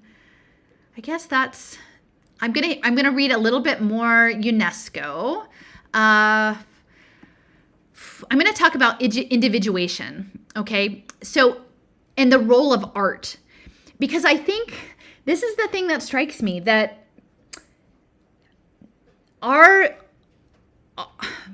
the way to stand with this, I think, isn't with a big hammer or a ray gun or a thing. It's actually with an imaginative open heart. I feel like that art and imagination and love, like, those are, if you've got, as Cliff describes it, a beach head full of these giant jacks that are creating this ragged, hostile landscape, and we're navigating, like, we just don't bowl through it. Like, we're thoughtful and we find a way to flow, and that is through the creativity based in a heart space. And so I think there right now, what I've noticed in Philadelphia is the arts and culture sector and the humanities sectors are the most locked in to the narratives, the most under control, because I think and we've seen it, like, I have friends who are in the music scene too, that the musicians are the most under control, that the artists, that the actors, because if we unlocked that is our way out of the Voronoi blockchain box polyhedra prism, is through that space, through this transcendental space. And so I think this is what Huxley is hinting at. The chief task before the humanities today would seem to be to help in constructing a history of the development of the human mind. Okay, the mind file, notably its highest cultural achievements. For this task, the help of art critics and artists will be needed, as well as of art historians, of anthropologists and students of comparative religion, as well as of divines and theologians, of archaeologists and classical scholars, of poets and creative men of letters, as well as professors of literature, and wholehearted support of historians. Though, of course, the development of culture in various regions of the Orient must receive equal attention to those paid in the Western growth. And that's consistent with like the Berggruen Institute's work, is East and West. Once more, UNESCO can help by being true to its many-sidedness and bringing men together from all these various fields to help in one or other facet of the huge work. So again, it's the vast cataloging. And we've been seeing the vast cataloging of all the information, of all of the arts, of all of the culture. As I've indicated above, the increase of social organization, which is the machinery of human progress, must be reconciled with and must indeed be made to promote the fuller development of individuality, which is among our chief evolutionary aims. So they do want to promote individuality. To provide guidance in this crucial problem of our times must be one of UNESCO's objectives, and to do so we require a profound and comprehensive survey of human individuality in its relation to social structure. So the individual in relation to society. This survey, if it is to be of service, must be quite novel in its approach. It must be scientific and humanist in the old sense. It must service art and morals as well as intellect. And so part of after reading Michael Talbot's book about the holographic universe is I was imagining if you have this river of the opening holographic universe, the sovereignty ideal is the idea of like be on blockchain, be your own person, own your own data, stand up, live your identity politics, put the banners, put the tags, put the hashtags, be a thing. Like you rise up out of the flow, and then in doing so, you become this vulnerable target for this predator entity to sort of snip you off from the river of life itself and put you in a jar on the shelf for the specimens, because this does feel like a specimen thing. And so like they want the individual and they want it in the context, but they want to actually own it and they want to own the art. And then it goes on. Let me see. These are a few long pieces, but I think they're relevant. So this is about individuation. And again, understand individuals guided into a collective, the swarm intelligence, the merits of the individuality into the whole, and the steering through the prism. It's almost like a giant game of Tetris, right?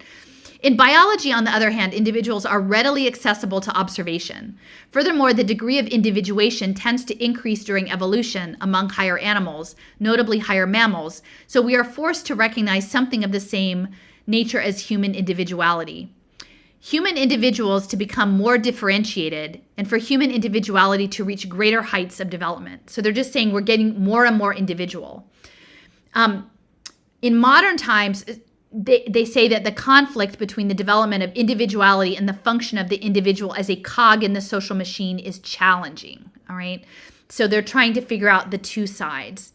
For this survey, we need a biologist and a historian, the artist, anthropologist, sociologist. We need distinctive psychophysical units, which to me sounds a lot like an avatar, right? That sounds a lot like an avatar on the blockchain. Individuate yourself. In fact, maybe you can have multiple identities. And then the role of the art. Art can be of help in two ways because every work of art is an individual unity. So the problem of the description and analysis of individuality can be pursued here too, and along the lines differing from the biological. Art, notably the visual art of a people or a period, gives us information as to its attitude to the individual and the degree of individuation achieved by its members. The historian and the anthropologist can make their contribution, but only if their attention is directed to the importance of the problem. So they're like, art is the shorthand of representing society and life, right? They want, art is the key, like authentic art, the authenticity within the artistic space. And it says that it is the first international agency to uplift the arts and talk about that science and technology has undermined the arts, but now the arts must be lifted up on equal stage with science and play an equally important role. So that's, again, what Paul Glimcher is saying with the neuroeconomics, is that we want to bring the laws of the physical world into the social status, right? They want to blend the science of the material into the social relations. And then it's simply by talking about museums, because originally, I worked at a botanic garden. I love museums, but they talk about bringing them alive by providing facilities for hands-on museums, things to do at museums, to let ordinary people achieve things. And that brings me back to a 2014 Ford Foundation studied paper with Elizabeth Merritt, who is a foresight analyst who went through the University of Houston foresight program. She wrote a whole paper about the future of museums in education, and that when we move to the point of getting rid of schools, that museums will be doing the hands-on projects. And so if you look at all of the interactive museums, and then even plans to move museums into the metaverse, that way of doing and documenting it, like documenting it with fidelity, because all of this has to be done at scale and it has to be done with fidelity. So the virtualization of everything, like it's so much more efficient to move everything into the simulation and capture the data there than have it be outside the simulation and have to translate it in some way. Like the ultimate goal is to get everything into the simulation. And I think at the baseline level, ironically, it is the sustainability movement of man and the biosphere that is central to moving us into the simulation. Okay, and then they talk about like world peace, like moving, this is all laid in the center of peace. Let's see, peace and progress. We need a political unification. The moral for UNESCO is clear. They are going to promote peace and security, but it can't be realized until we have like a unified education, science, and culture. It must envision some form of world political unity, whether through a single world government or otherwise, as the only certain means for avoiding war. However, the world political unity is unfortunately a remote ideal, and in any case does not fall within the field of their competence, but that does not mean that they cannot do a great deal towards promoting peace and security through the education program. Okay, so we've got the threat of war driving peace. Over here is another section that literally in the conclusion, they're talking about the entry to the Cold War and the dynamic between the Soviet collective and the capitalist individual, and this dynamic of how UNESCO hopes to measure it out and bring about this convergence. And, it says, taking the techniques of persuasion and information and true propaganda that we have learned to apply nationally in war and deliberately bending them to the international tasks of peace, if necessary, utilizing them as Lenin envisioned to, quote, overcome the resistance of millions to desirable change. Using drama to reveal reality and art as a method by which Sir Stephen Tallant's words, truth becomes impressive and a living principle of action. And aiming to produce the concerted effort which, to quote Grierson, once more needs as a background of faith and a sense of destiny. This must be a mass philosophy, a mass creed, and it can never be achieved without the use of the media of mass communication. And yeah, so this secular communication of in a moment of where they're saying the world's going to end, right? Oh, there's going to be nuclear war. I don't believe that. They wouldn't build all this if they were going to just blow it up. But they need us to believe it. They need to believe that the world is going to end because, climate change is going to happen in 10 years and we'll all die if we don't, turn everything into synthetic bio-nanotechnology. Like all of the things are imperative to do it now and to do it for peace and security. And and then that will happen through your digital twin. We'll just give you the work assignments. We'll get you all set up with your proper work. And, this will be done through things like the Learn card. And that is connected to the World Bank. And the World Bank is running One Health. And One Health is setting up human population health against nature. And there will be a back and forth balance. And, if you haven't seen the Learn card, this is the thing I keep asking everybody to pay attention to. It's your digital identity on a device, currently on a phone with a QR, with money that would be your UBI and the points you earn through compliance, and your skills badges, your attributes, your unlocked achievements, and your identity systems, both for as a student, as a driver, as a passport, and that is the geofencing program. So, and this all comes out of the gaming of Jason and I did a long presentation on wargaming in the metaverse and looking at digital child labor and how it's going to be framed as work-based education. These crypto gaming programs are going to come with badges, and that's going to be the game. That's going to be the game that Michael Crow and Bill Gates would like for the kids and the World Bank to play to quote-unquote save the world. And this model came from Evoke It was a Youth Save the World online game. It was transmedia, so it was a comic book. It had a couple different layers to it. And people were supposed to work within the game collectively to solve problems. And some of it was also project-based learning. And then they were rewarded with phone cards. And so Evoke is a real thing. I think that these gaming challenges, I'll just read the description. It says it's an award-winning multiplayer game and online educational experiences that uses storytelling, game mechanics, and social networks to prepare young people to become social innovators and create solutions to address global grand challenges like hunger, poverty, water scarcity.